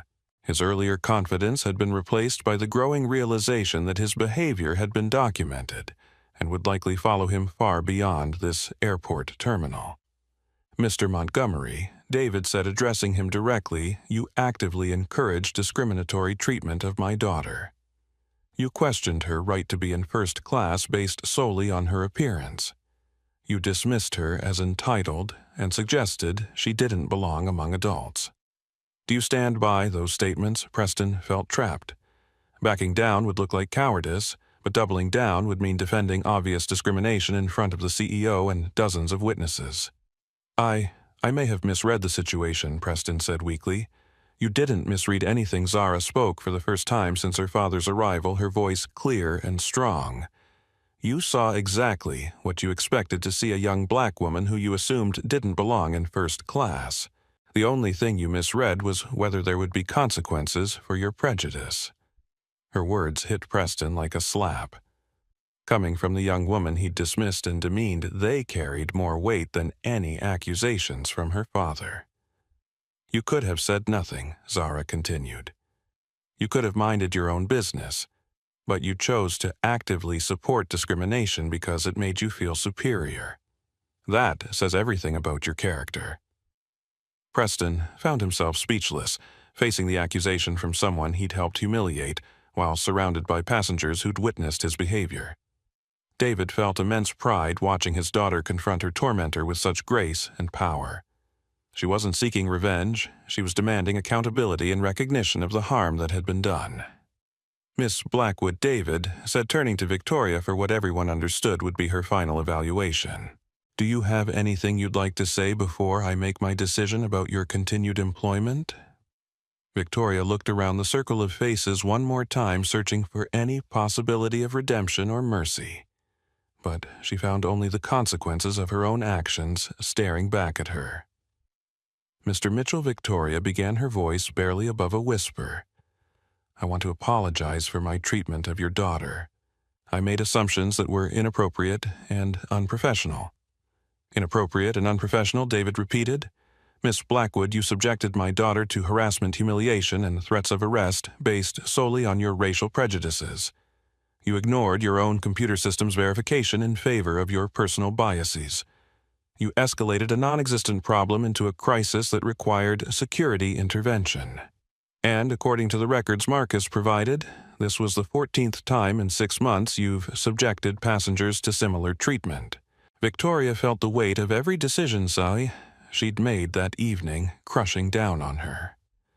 Each choice to escalate rather than de-escalate, each assumption based on appearance rather than facts, each moment when she'd chosen prejudice over professionalism had led inevitably to this moment of reckoning.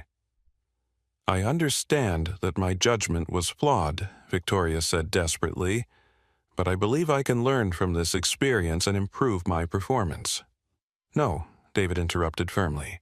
"You can't learn from this experience as an Elite Airways employee because you no longer work for Elite Airways. You're terminated effective immediately for gross misconduct, discriminatory behavior, and violation of our fundamental values. Security will escort you from the premises, and you'll be permanently barred from all Elite Airways facilities." The words felt like a gavel, final and irrevocable. Victoria's career in the airline industry was over-destroyed by her own prejudices and poor judgment. But David wasn't finished. He turned to Preston Montgomery with the same cold determination. "Mr. Montgomery, you're banned from flying on Elite Airways or any of our partner airlines. Your behavior tonight demonstrated that you're incompatible with our commitment to treating all passengers with dignity and respect." Preston's face went white. Being banned from major airlines would severely impact his ability to travel for business, effectively damaging his career prospects. "You can't do this," Preston protested. "I'm a Platinum member. I spend thousands of dollars with your airline." "You're a former Platinum member," David corrected. "Money doesn't buy the right to harass other passengers. Your membership is revoked permanently." The swift, decisive consequences sent a clear message to everyone watching. Discrimination would not be tolerated regardless of who perpetrated it or what their status had been. David looked around the gate area one more time, his eyes settling on his daughter, who stood surrounded by the strangers who'd become her allies. Sometimes, David said quietly, it takes a crisis to reveal who people really are when they think no one important is watching. Tonight, I learned exactly who my employees and passengers are when they believe there are no consequences for their choices. The investigation was complete. Justice had been swift and decisive. Now came the consequences. The transformation in the gate area was immediate and electric. Victoria Blackwood stood frozen in shock, the reality of her termination hitting her like a physical blow. Her carefully constructed professional persona crumbled as the weight of losing everything she'd worked for settled over her. "Security to Gate A7. David said into his phone, calling for an escort to remove Victoria from the premises. "Employee termination and property removal required." Victoria's hands shook as she processed the finality of her situation. "Mr. Mitchell, please, I have a mortgage car payments. I've been with the company for 2 years without any major incidents. 14 complaints in 6 months is not without major incidents," David replied firmly. "It's a pattern of discriminatory behavior that should have been addressed months ago. Your employment ends now." Marcus Williams stepped forward with a tablet and official forms. "Miss Blackwood, I'll need your company ID access cards and any company property. HR will contact you about final pay and benefits termination." The administrative efficiency of her destruction was almost surreal. Within minutes, Victoria had gone from a position of authority to being escorted from the building like a security risk. Preston Montgomery, meanwhile, was frantically scrolling through his phone, trying to understand the implications of being permanently banned from Elite Airways and its partner airlines. "This is insane," Preston muttered to himself, then looked up at David with desperate indignation. "You're destroying my ability to travel for business because of one misunderstanding." One misunderstanding. Maria Santos stepped forward, her voice sharp with disbelief. "You actively supported discrimination against that young woman. You told her to go to the back of the bus, essentially. That wasn't a misunderstanding, that was prejudice." James Rodriguez nodded in agreement. "Sir, I recorded everything you said. Your comments about her not belonging, about her looking like she was hoping for extra peanuts, about knowing her place, that wasn't confusion. That was deliberate cruelty." Preston found himself surrounded by hostile faces, passengers who'd witnessed his behavior and were no longer willing to let him minimize his actions. "I was supporting what I thought were proper procedures," Preston protested weakly. "No," Rebecca Walsh said firmly. "You were supporting discrimination because it didn't affect you personally. You saw someone being treated badly and decided to make it worse because you thought it was safe to do so." David watched this confrontation with satisfaction. The passengers who'd supported his daughter were now holding Preston accountable without any prompting, creating a community response to prejudice that would be far more powerful than any corporate policy. "Mr. Montgomery, David said your ban is permanent and non-negotiable. If you want to understand why, I suggest you watch the videos that passengers recorded tonight. Perhaps seeing your own behavior from the outside will provide the clarity that seems to be missing from your self-assessment." Captain Thompson, who'd been observing the proceedings with professional interest, stepped forward to address the operational implications of what had just happened. "Sir, we need to proceed with boarding if we're going to make our slot to New York. The crew is ready, and we're already running behind schedule." David nodded approvingly. "Absolutely, Captain. My daughter has been delayed long enough by this nonsense. Let's get everyone on board who deserves to be there." Zara stepped forward, looking around at the faces of the passengers who'd supported her. "Before we board, I want to thank everyone who spoke up tonight. You didn't have to get involved, but you chose to stand up for what was right. That meant more to me than you'll ever know." Maria Santos smiled and gave Zara a quick hug. "Mija, we stick together. That's how things change for the better." James Rodriguez shook hands with both Zara and David. "Sir, your daughter handled herself with remarkable grace tonight." "You should be proud." "I am," David replied. "But I'm also grateful to you and the others who showed that courage and decency still exist when people are tested." Rebecca Walsh approached with her phone out. "I hope it's okay that I recorded parts of tonight. This story needs to be shared not for entertainment but for education. People need to see what discrimination looks like and how a community can respond to it. Please share it," David said. "Sunlight is the best disinfectant for this kind of behavior." Officer Kane, realizing that his role in the evening's events was far from over, approached David hesitantly. "Mr. Mitchell, I want to apologize for my handling of this situation. I should have investigated the claims more thoroughly before threatening arrest." David studied Kane's face, noting the genuine remorse but also understanding that good intentions couldn't excuse professional negligence. "Officer Kane, your supervisor will be receiving a detailed report about tonight's events. Whether you continue in airport security will depend on his assessment of your judgment and professionalism. I suggest you use this as a learning experience about the importance of independent investigation rather than blind deference to authority." Kane nodded glumly, understanding that his career in security was probably over regardless of what his supervisor ultimately decided. As airport security arrived to escort Victoria from the premises, she made one last desperate attempt to salvage something from the wreckage of her career. "This isn't fair," Victoria protested as the officers flanked her. "I was just doing my job the way I was trained to do it." "No," Marcus Williams replied firmly. "You were doing your prejudices and calling it your job. The training you received emphasized treating all passengers with dignity and respect. You chose to ignore that training in favor of your personal biases." Victoria was escorted away from Gate A7 with all the ceremony of a criminal being arrested, her dramatic fall from authority to exile witnessed by dozens of passengers who were documenting her departure on their phones. Preston Montgomery, meanwhile, was gathering his expensive luggage while muttering about lawsuits and discrimination against wealthy passengers. But his threats rang hollow. He'd been caught on video actively supporting discrimination, and no lawyer would want to argue that wealth should protect prejudice from consequences. This isn't over, Preston said to no one in particular as he wheeled his bags toward the exit. Yes, it is, Zara replied quietly. It's completely over. David felt a surge of pride at his daughter's quiet confidence. She'd been through a traumatic experience but had emerged stronger, surrounded by allies, and vindicated in her belief that justice was possible when people were willing to fight for it. Captain Thompson began the boarding process with obvious relief. Ladies and gentlemen, we're now ready to begin boarding for Flight EA 707 to New York. We'll start with first class and elite members.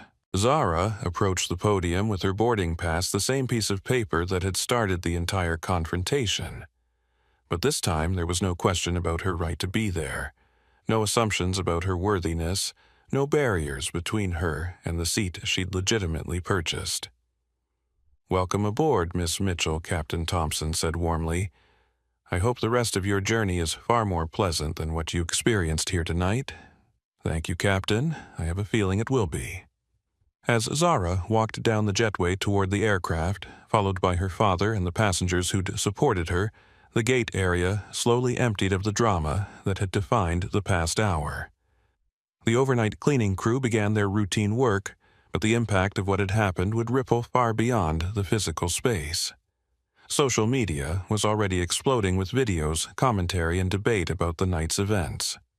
News outlets were picking up the story. Corporate communications teams were scrambling to craft responses. But in the quiet of the nearly empty gate area, the real impact was simpler and more profound. A young woman had been treated with dignity after being denied it. A community had formed around justice, and consequences had been swift and meaningful for those who chose prejudice over principle. The plane was ready to depart, carrying Zara home to New York for New Year's Eve. But more importantly, it was carrying the proof that when people choose courage over convenience, justice remains possible even in an imperfect world. Flight EA 707 settled into its cruising altitude over the desert landscape of Arizona, leaving the chaos of Phoenix Sky Harbor far below. In the first-class cabin, an unusual sense of community had developed among passengers who'd shared an experience none of them would ever forget. Zara Mitchell sat in seat 2A, the same seat that had sparked the entire confrontation with her father beside her in 2B, but the premium cabin felt different now. What should have been a sanctuary of privilege and exclusion had become a space where justice had been demonstrated, and relationships had been forged across lines that usually divided people. "How are you feeling?" David asked, quietly studying his daughter's face for signs of the trauma she'd endured. Exhausted, Zara admitted, but also oddly hopeful. "Tonight was horrible, but it also showed me that there are people willing to stand up for what's right even when it's inconvenient." Across the aisle, in seats 3A and 3B, Maria Santos was helping her son Diego with a coloring book while reflecting on the evening's events. When Captain Thompson had invited her and Diego to move to first class, as guests of the airline, Maria had initially protested that they didn't belong there. Tonight proved that belonging isn't about what you're wearing or how much money you have, the captain had replied. It's about treating people with dignity. You earned your place here by standing up for someone who needed support. Now, watching Diego color contentedly in surroundings far more luxurious than their original economy seats, Maria felt a deep satisfaction. She'd taught her son an important lesson about courage and justice, and she'd discovered her own voice in the process. Mommy Diego said in Spanish, "Why was that lady so mean to the nice girl?" Maria considered how to explain prejudice to a 6-year-old. Sometimes Micho people make judgments about others based on how they look instead of who they really are. It's wrong, but it happens. The important thing is that we don't stay silent when we see it. Like you did tonight, like I did tonight. James Rodriguez had been upgraded to seat 4A as a gesture of appreciation from the airline. As a retired military pilot, he'd flown in first class before, but never as a reward for standing up to injustice. He was currently reviewing the videos on his phone, watching the confrontation unfold from multiple angles captured by different passengers. "Sir," he called to David, "I've been looking at these recordings and I think you should see how this is playing out online." David moved to the empty seat beside James to review the social media response. The videos were spreading rapidly across platforms with hashtags like Elite Airways discrimination and dignity can't be bought trending nationally. "It's remarkable," James said, scrolling through comments. People are sharing their own similar experiences, talking about times they witnessed discrimination but didn't speak up. "Your daughter seems to have started a broader conversation about bystander responsibility." David felt a complex mix of emotions: pride in how the situation had been handled, anger that it had been necessary, and determination to ensure lasting change. "James, I want you to know that your military service and your intervention tonight represent the best values of both institutions. Thank you for your courage." Rebecca Walsh, in seat 5A, was live streaming again, but this time to share the positive aftermath rather than document injustice. "This is what accountability looks like," she told her followers. "Swift, meaningful consequences for discriminatory behavior and recognition for those who stood up for justice." This young woman's father could have handled this quietly behind closed doors. Instead, he chose transparency and education. The comments on her stream were overwhelmingly positive, with teachers, parents, and civil rights advocates praising the clear demonstration of consequences for prejudice. Captain Thompson's voice came over the intercom. "Ladies and gentlemen, we're about an hour out from New York. I want to take a moment to address the events that delayed our departure tonight. What you witnessed was discrimination, and what you also witnessed was a community response that refused to tolerate it. I'm proud to be flying with passengers who choose courage over convenience." The announcement was met with applause throughout the cabin, but it also prompted deeper reflection among passengers who were considering their own roles as potential bystanders in future situations. David pulled out his laptop and began drafting a company-wide email that would be sent to all Elite Airways employees before the morning shift began. "What are you writing?" Zara asked. "A message about tonight, but also about the culture we're building going forward. This can't be a one-time response to a crisis. It has to be the beginning of sustained change." Zara read over her father's shoulder as he typed, "Tonight our company faced a test of our values.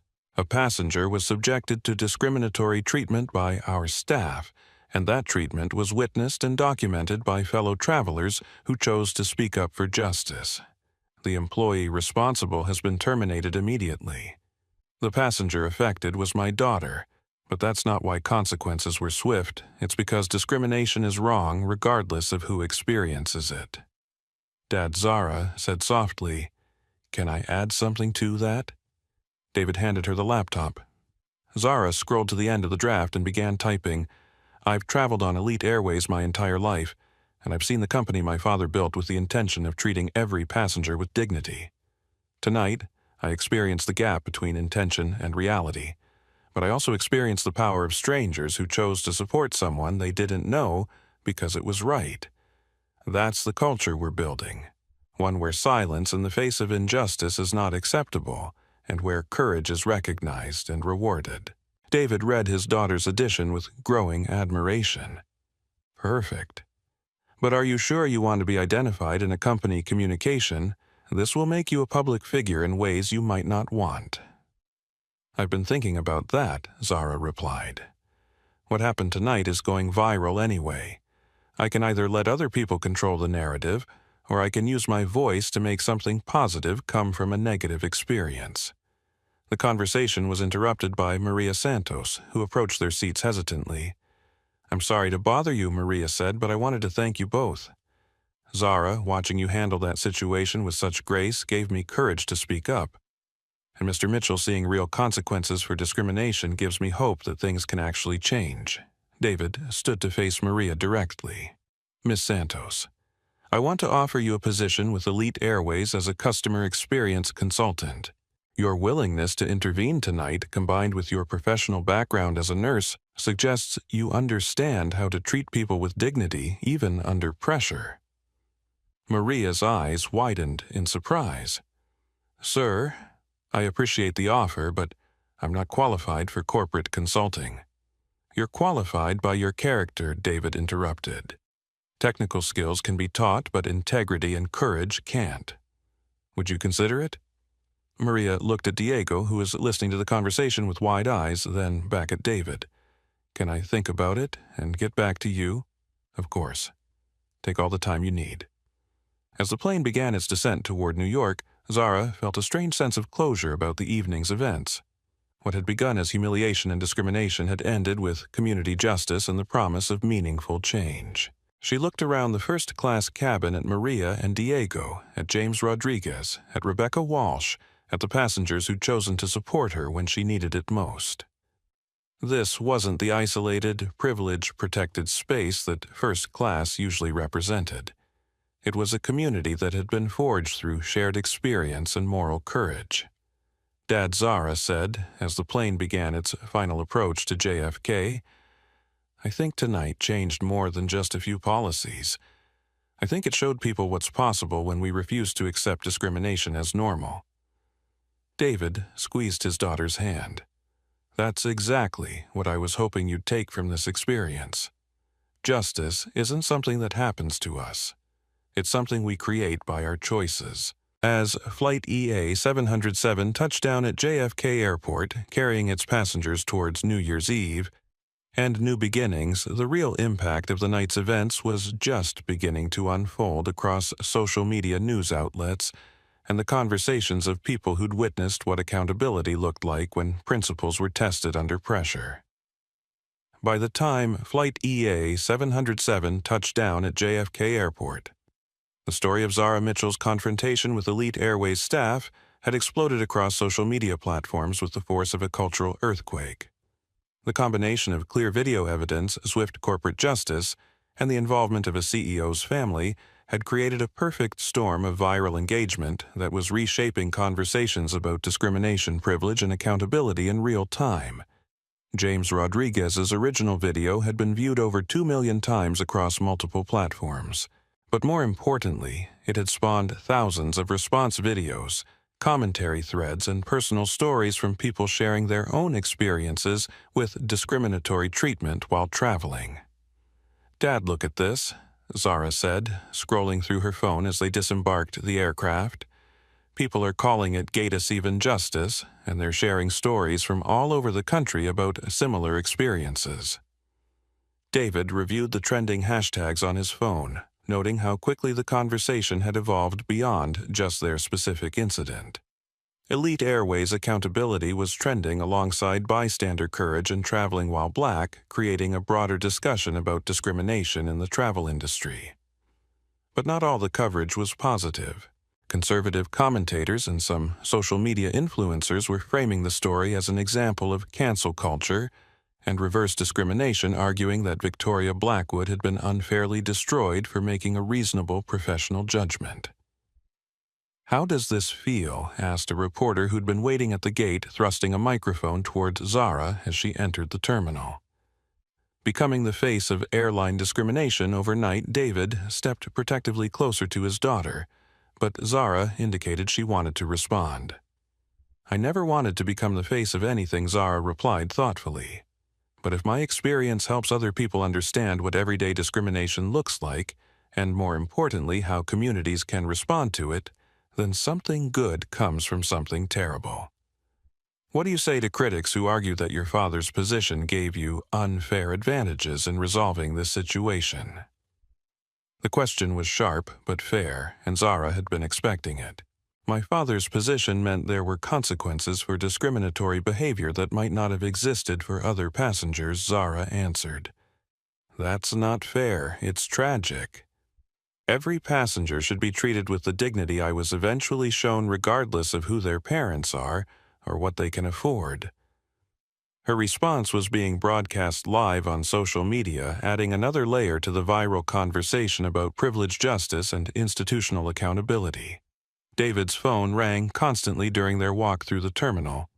Board members, communications directors, legal advisors, and reporters, all seeking statements, clarifications, or guidance on how to handle the exploding story. "Sir," his communications director said breathlessly when David finally answered, "We need to schedule a press conference immediately." The story is dominating social media, cable news is picking it up, and our stock price is fluctuating based on public sentiment about how this was handled. "How's the sentiment trending?" David asked. "Mixed, but generally positive. People are praising the swift consequences for the discriminatory employee, but there are questions about whether this represents broader cultural problems within the airline industry." David considered this as they walked toward the baggage claim area, where he could see news crews setting up equipment. The story was clearly too big to manage quietly. "Schedule a press conference for tomorrow morning," David decided. "But make it clear that this isn't about damage control, it's about transparency and accountability. We're not defending our actions, we're explaining our values." Rebecca Walsh, who'd been walking behind them, had been live-streaming her own commentary throughout the flight and arrival process. Her teacher's perspective on the educational value of the evening's events had resonated with thousands of educators and parents who were using the incident as a conversation starter about prejudice and bystander intervention. "This is what real accountability looks like in 2024, Rebecca told her viewers as they collected luggage. Swift, meaningful consequences for discriminatory behavior combined with recognition for those who stood up for justice. This should be the standard response, not an exception that makes headlines." Her streaming audience had grown from a few hundred followers to over 50,000 in the span of 6 hours, with educators across the country requesting permission to use her videos as teaching tools for discussing bias, courage, and community responsibility. Maria Santos had been overwhelmed by the attention her intervention had received. Her quiet moment of courage, speaking up for a stranger who was being treated unfairly, had been viewed millions of times and praised by civil rights organizations as an example of effective allyship. "I never thought I was doing anything special," Maria told a reporter who'd sought her out at baggage claim. "I just saw someone being treated badly and knew I had to say something. That's what we should all do when we see injustice." Her simple statement became one of the most shared quotes from the entire incident, encapsulating the kind of moral clarity that people desperately wanted to see in an increasingly polarized world. James Rodriguez had been contacted by veterans organizations, civil rights groups, and airline industry publications, all seeking his perspective on the evening's events as both a military veteran and aviation professional. "What impressed me most," James told CNN during a phone interview from the airport, "wasn't the corporate response, though. That was appropriate. It was watching ordinary passengers choose courage over convenience. That young woman needed support, and people stepped up even though they had nothing to gain from getting involved." But perhaps the most significant media development was happening organically across social platforms, where people were sharing their own stories of discrimination and discussing the role of bystander intervention in combating prejudice. My Gate 7 began trending as passengers shared experiences of being profiled, questioned, or mistreated while traveling. But equally important was I Stood Up, where people shared stories of intervening when they witnessed discrimination. The hashtags created a massive crowdsourced database of travel discrimination experiences that advocacy groups were already analyzing to identify patterns and push for industry-wide changes. David's corporate phone rang with a call from the CEO of a competing airline. "David, I wanted to congratulate you on your handling of tonight's situation," the caller said. "It's exactly the kind of leadership our industry needs." "Thank you. But this isn't about leadership," David replied. "It's about basic human decency. The fact that treating people fairly makes headlines tells us how low our standards have fallen." "Agreed. But I'm calling because we want to coordinate on industry-wide changes. This story has made discrimination in aviation a national conversation, and we have an opportunity to lead meaningful reform." David felt a surge of optimism. If competing airlines were ready to collaborate on addressing discriminatory practices, the impact of Zara's experience could extend far beyond elite airways.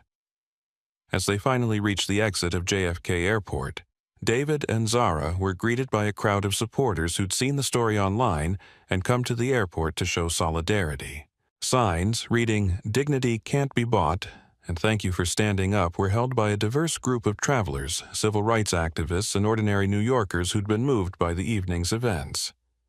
"This is incredible," Zara said, looking at the crowd of strangers who'd chosen to spend their New Year's Eve at an airport to support someone they'd never met. "This is what happens when people see justice done properly," David replied. It gives them hope that change is possible. As they walked through the crowd, shaking hands and accepting thanks from the supporters, Zara felt the weight of her new public role settling over her. She'd become a symbol of something larger than herself, the possibility that ordinary people could stand up to discrimination and win. But more importantly, she'd become part of a community that had formed around the simple principle that dignity should be universal, not dependent on wealth, status, or family connections. The viral impact of Gate A7 was just beginning, but its message was already clear: when people choose courage over convenience, and institutions choose accountability over damage control, justice remains possible even in an imperfect world. The lobby of the Elite Airways corporate headquarters in Manhattan was packed with reporters, cameras, and concerned stakeholders by 8 a.m. on New Year's Day. What should have been a quiet holiday morning had instead become one of the most significant press conferences in the airline industry's recent history. David Mitchell stood at the podium, wearing a simple navy suit, with Zara beside him in a cream-colored dress she'd designed herself. Behind them, enlarged screenshots of the viral videos played silently on monitors, providing visual context for the story that had dominated social media overnight. "Ladies and gentlemen," David began, "thank you for joining us this morning. I'm here to discuss the events that occurred at Phoenix Sky Harbor Airport last night, not because I want to relitigate what happened, but because transparency and accountability are essential when institutions fail the people they're supposed to serve." The first question came from a veteran airline industry reporter, Mr. Mitchell. "Your daughter experienced discrimination from your own employee. How does that reflect on your leadership and company culture?" David had expected this question and had spent hours preparing his response. "It reflects a failure of leadership, my leadership in ensuring that our values were being lived out at every level of our organization," David replied honestly. "We had policies against discrimination, but we clearly hadn't created a culture where those policies were consistently enforced. 14 complaints about the same employee over 6 months should have resulted in corrective action long before last night." Zara stepped closer to the microphone. "If I may add something, what happened to me last night wasn't unique. The uniqueness was in the response. Most passengers who experience discrimination don't have a CEO father to call. They endure the humiliation file complaints that get buried and continue to be treated as second-class citizens despite being first-class passengers." Her response shifted the focus from corporate failure to societal issues, broadening the conversation beyond Elite Airways to the travel industry as a whole. Ms. Mitchell, a civil rights reporter, asked, "Some critics are saying that your father's swift response represents privilege rather than justice. How do you respond to that?" Zara had been dreading this question but knew it was important to address directly. "They're absolutely right," she said, surprising several reporters. "I received justice last night because of who my father is. That's not fair, it's tragic. Every passenger should receive the dignity and respect I was eventually shown regardless of their family connections or bank account balance." Her honest acknowledgement of privilege while calling for universal justice resonated throughout the room. This wasn't a defensive response, it was a call for structural change. David retook the microphone. "Which is why we're announcing several initiatives this morning that extend far beyond our company." He gestured to a screen behind him that displayed a comprehensive reform package. First, Elite Airways is implementing the Dignity Charter, a set of customer service principles that prioritize respect over revenue, character over appearance. Every employee will be retrained, and discrimination complaints will be reviewed within 24 hours by executive leadership. The screen showed specific metrics, complaint response times, bias training requirements, and customer feedback monitoring methods. Second, we're establishing the Travelers Justice Fund, a $10 million initiative to provide legal support for passengers who experience discrimination by any airline. This isn't about Elite Airways, this is about industry-wide accountability. Several reporters exchanged glances. A corporate CEO using company resources to fund legal action against the entire industry, including his own company, was unprecedented. Third, we're partnering with civil rights organizations to create the National Travel Dignity Database, a transparent public record of discrimination complaints across all airlines. Passengers deserve to know which companies prioritize respect and which ones don't. Maria Santos, who had accepted David's offer to join Elite Airways as a customer experience consultant, stepped forward to address the crowd. "I'm Maria Santos. Last night I witnessed discrimination and chose to speak up. Today, I'm joining Elite Airways to help ensure that other passengers never face what Zara experienced. But more importantly, I'm here to tell other witnesses that your voices matter. Silence enables discrimination. Speaking up prevents it." Her presence at the press conference sent a powerful message about the company's commitment to change. This wasn't just policy reform, it was cultural transformation led by the people who'd stood up for justice. James Rodriguez had been invited to participate via video conference from Phoenix, where he was spending New Year's Day with family. Mr. Rodriguez, a military affairs reporter, asked as a veteran and former pilot, "What's your assessment of how this situation was handled?" "I've served in combat zones where people made life-and-death decisions under extreme pressure," James replied from the screen. "Last night wasn't a life-and-death situation, but it was a character test. Zara Mitchell passed with flying colors.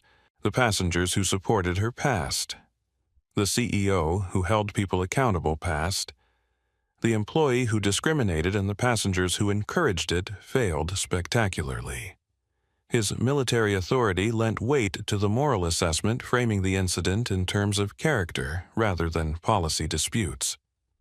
Rebecca Walsh joined the video conference from her home in Phoenix, where she was preparing lesson plans based on the previous night's events. As an educator, Rebecca said, "I see this as a teachable moment about bystander intervention.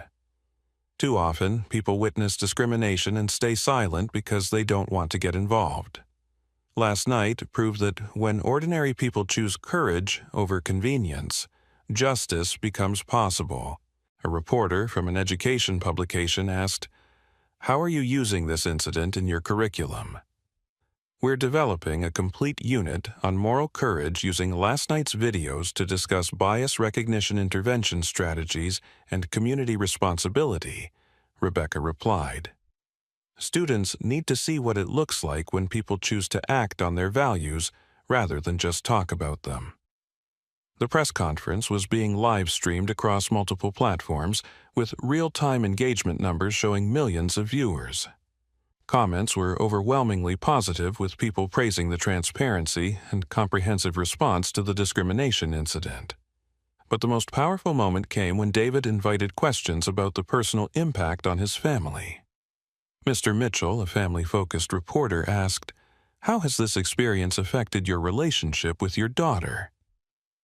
David looked at Zara with obvious pride before answering.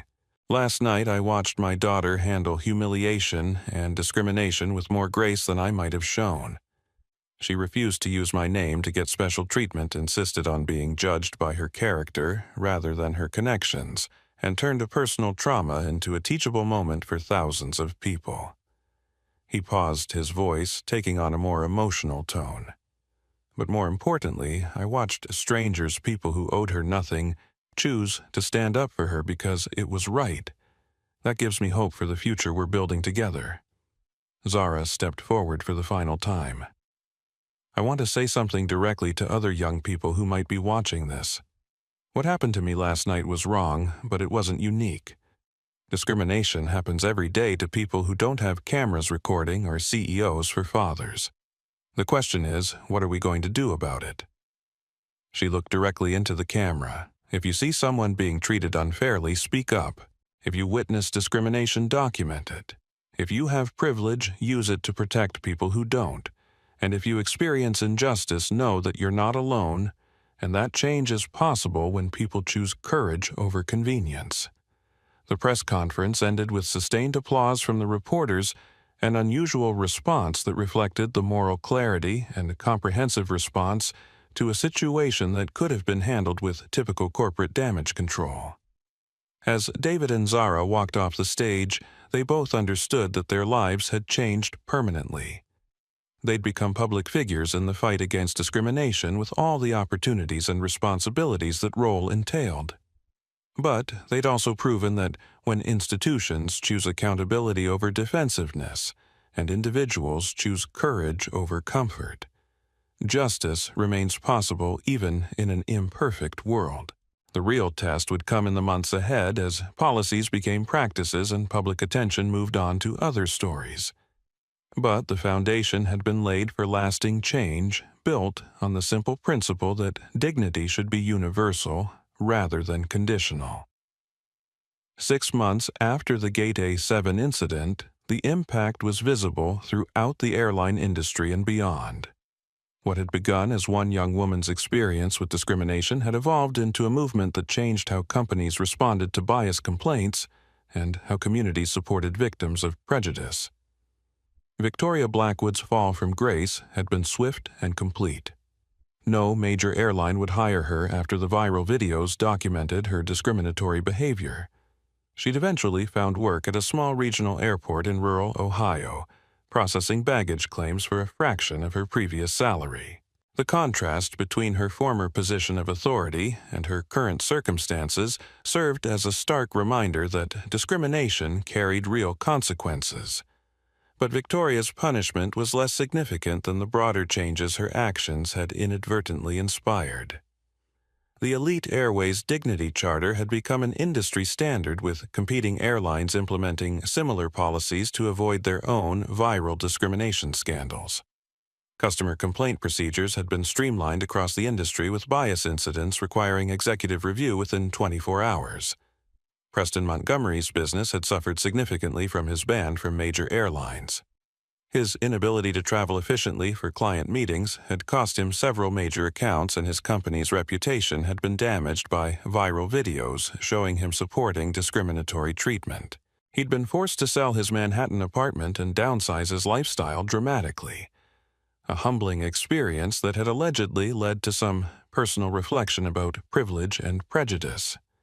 Officer Kane had been terminated from airport security and was now working as a mall security guard in suburban Phoenix. His failure to conduct basic investigatory procedures before threatening to arrest a passenger had become a case study in police training programs about the importance of independent investigation rather than blind deference to authority. But the positive changes were far more significant than any individual punishments. Maria Santos had excelled in her role as Elite Airways customer experience consultant, developing training programs that emphasized dignity and respect for all passengers, regardless of appearance or background. Her frontline experience as both a nurse and a mother had given her unique insights into creating inclusive customer service practices. "People don't want special treatment," Maria explained to a group of airline executives at an industry conference. "They want fair treatment. The difference is crucial. Special treatment creates resentment, but fair treatment creates loyalty." Her training programs had been adopted by airlines across the country, with customer satisfaction scores improving dramatically wherever her dignity-focused approaches were implemented. James Rodriguez had become a sought-after speaker on bystander intervention and moral courage.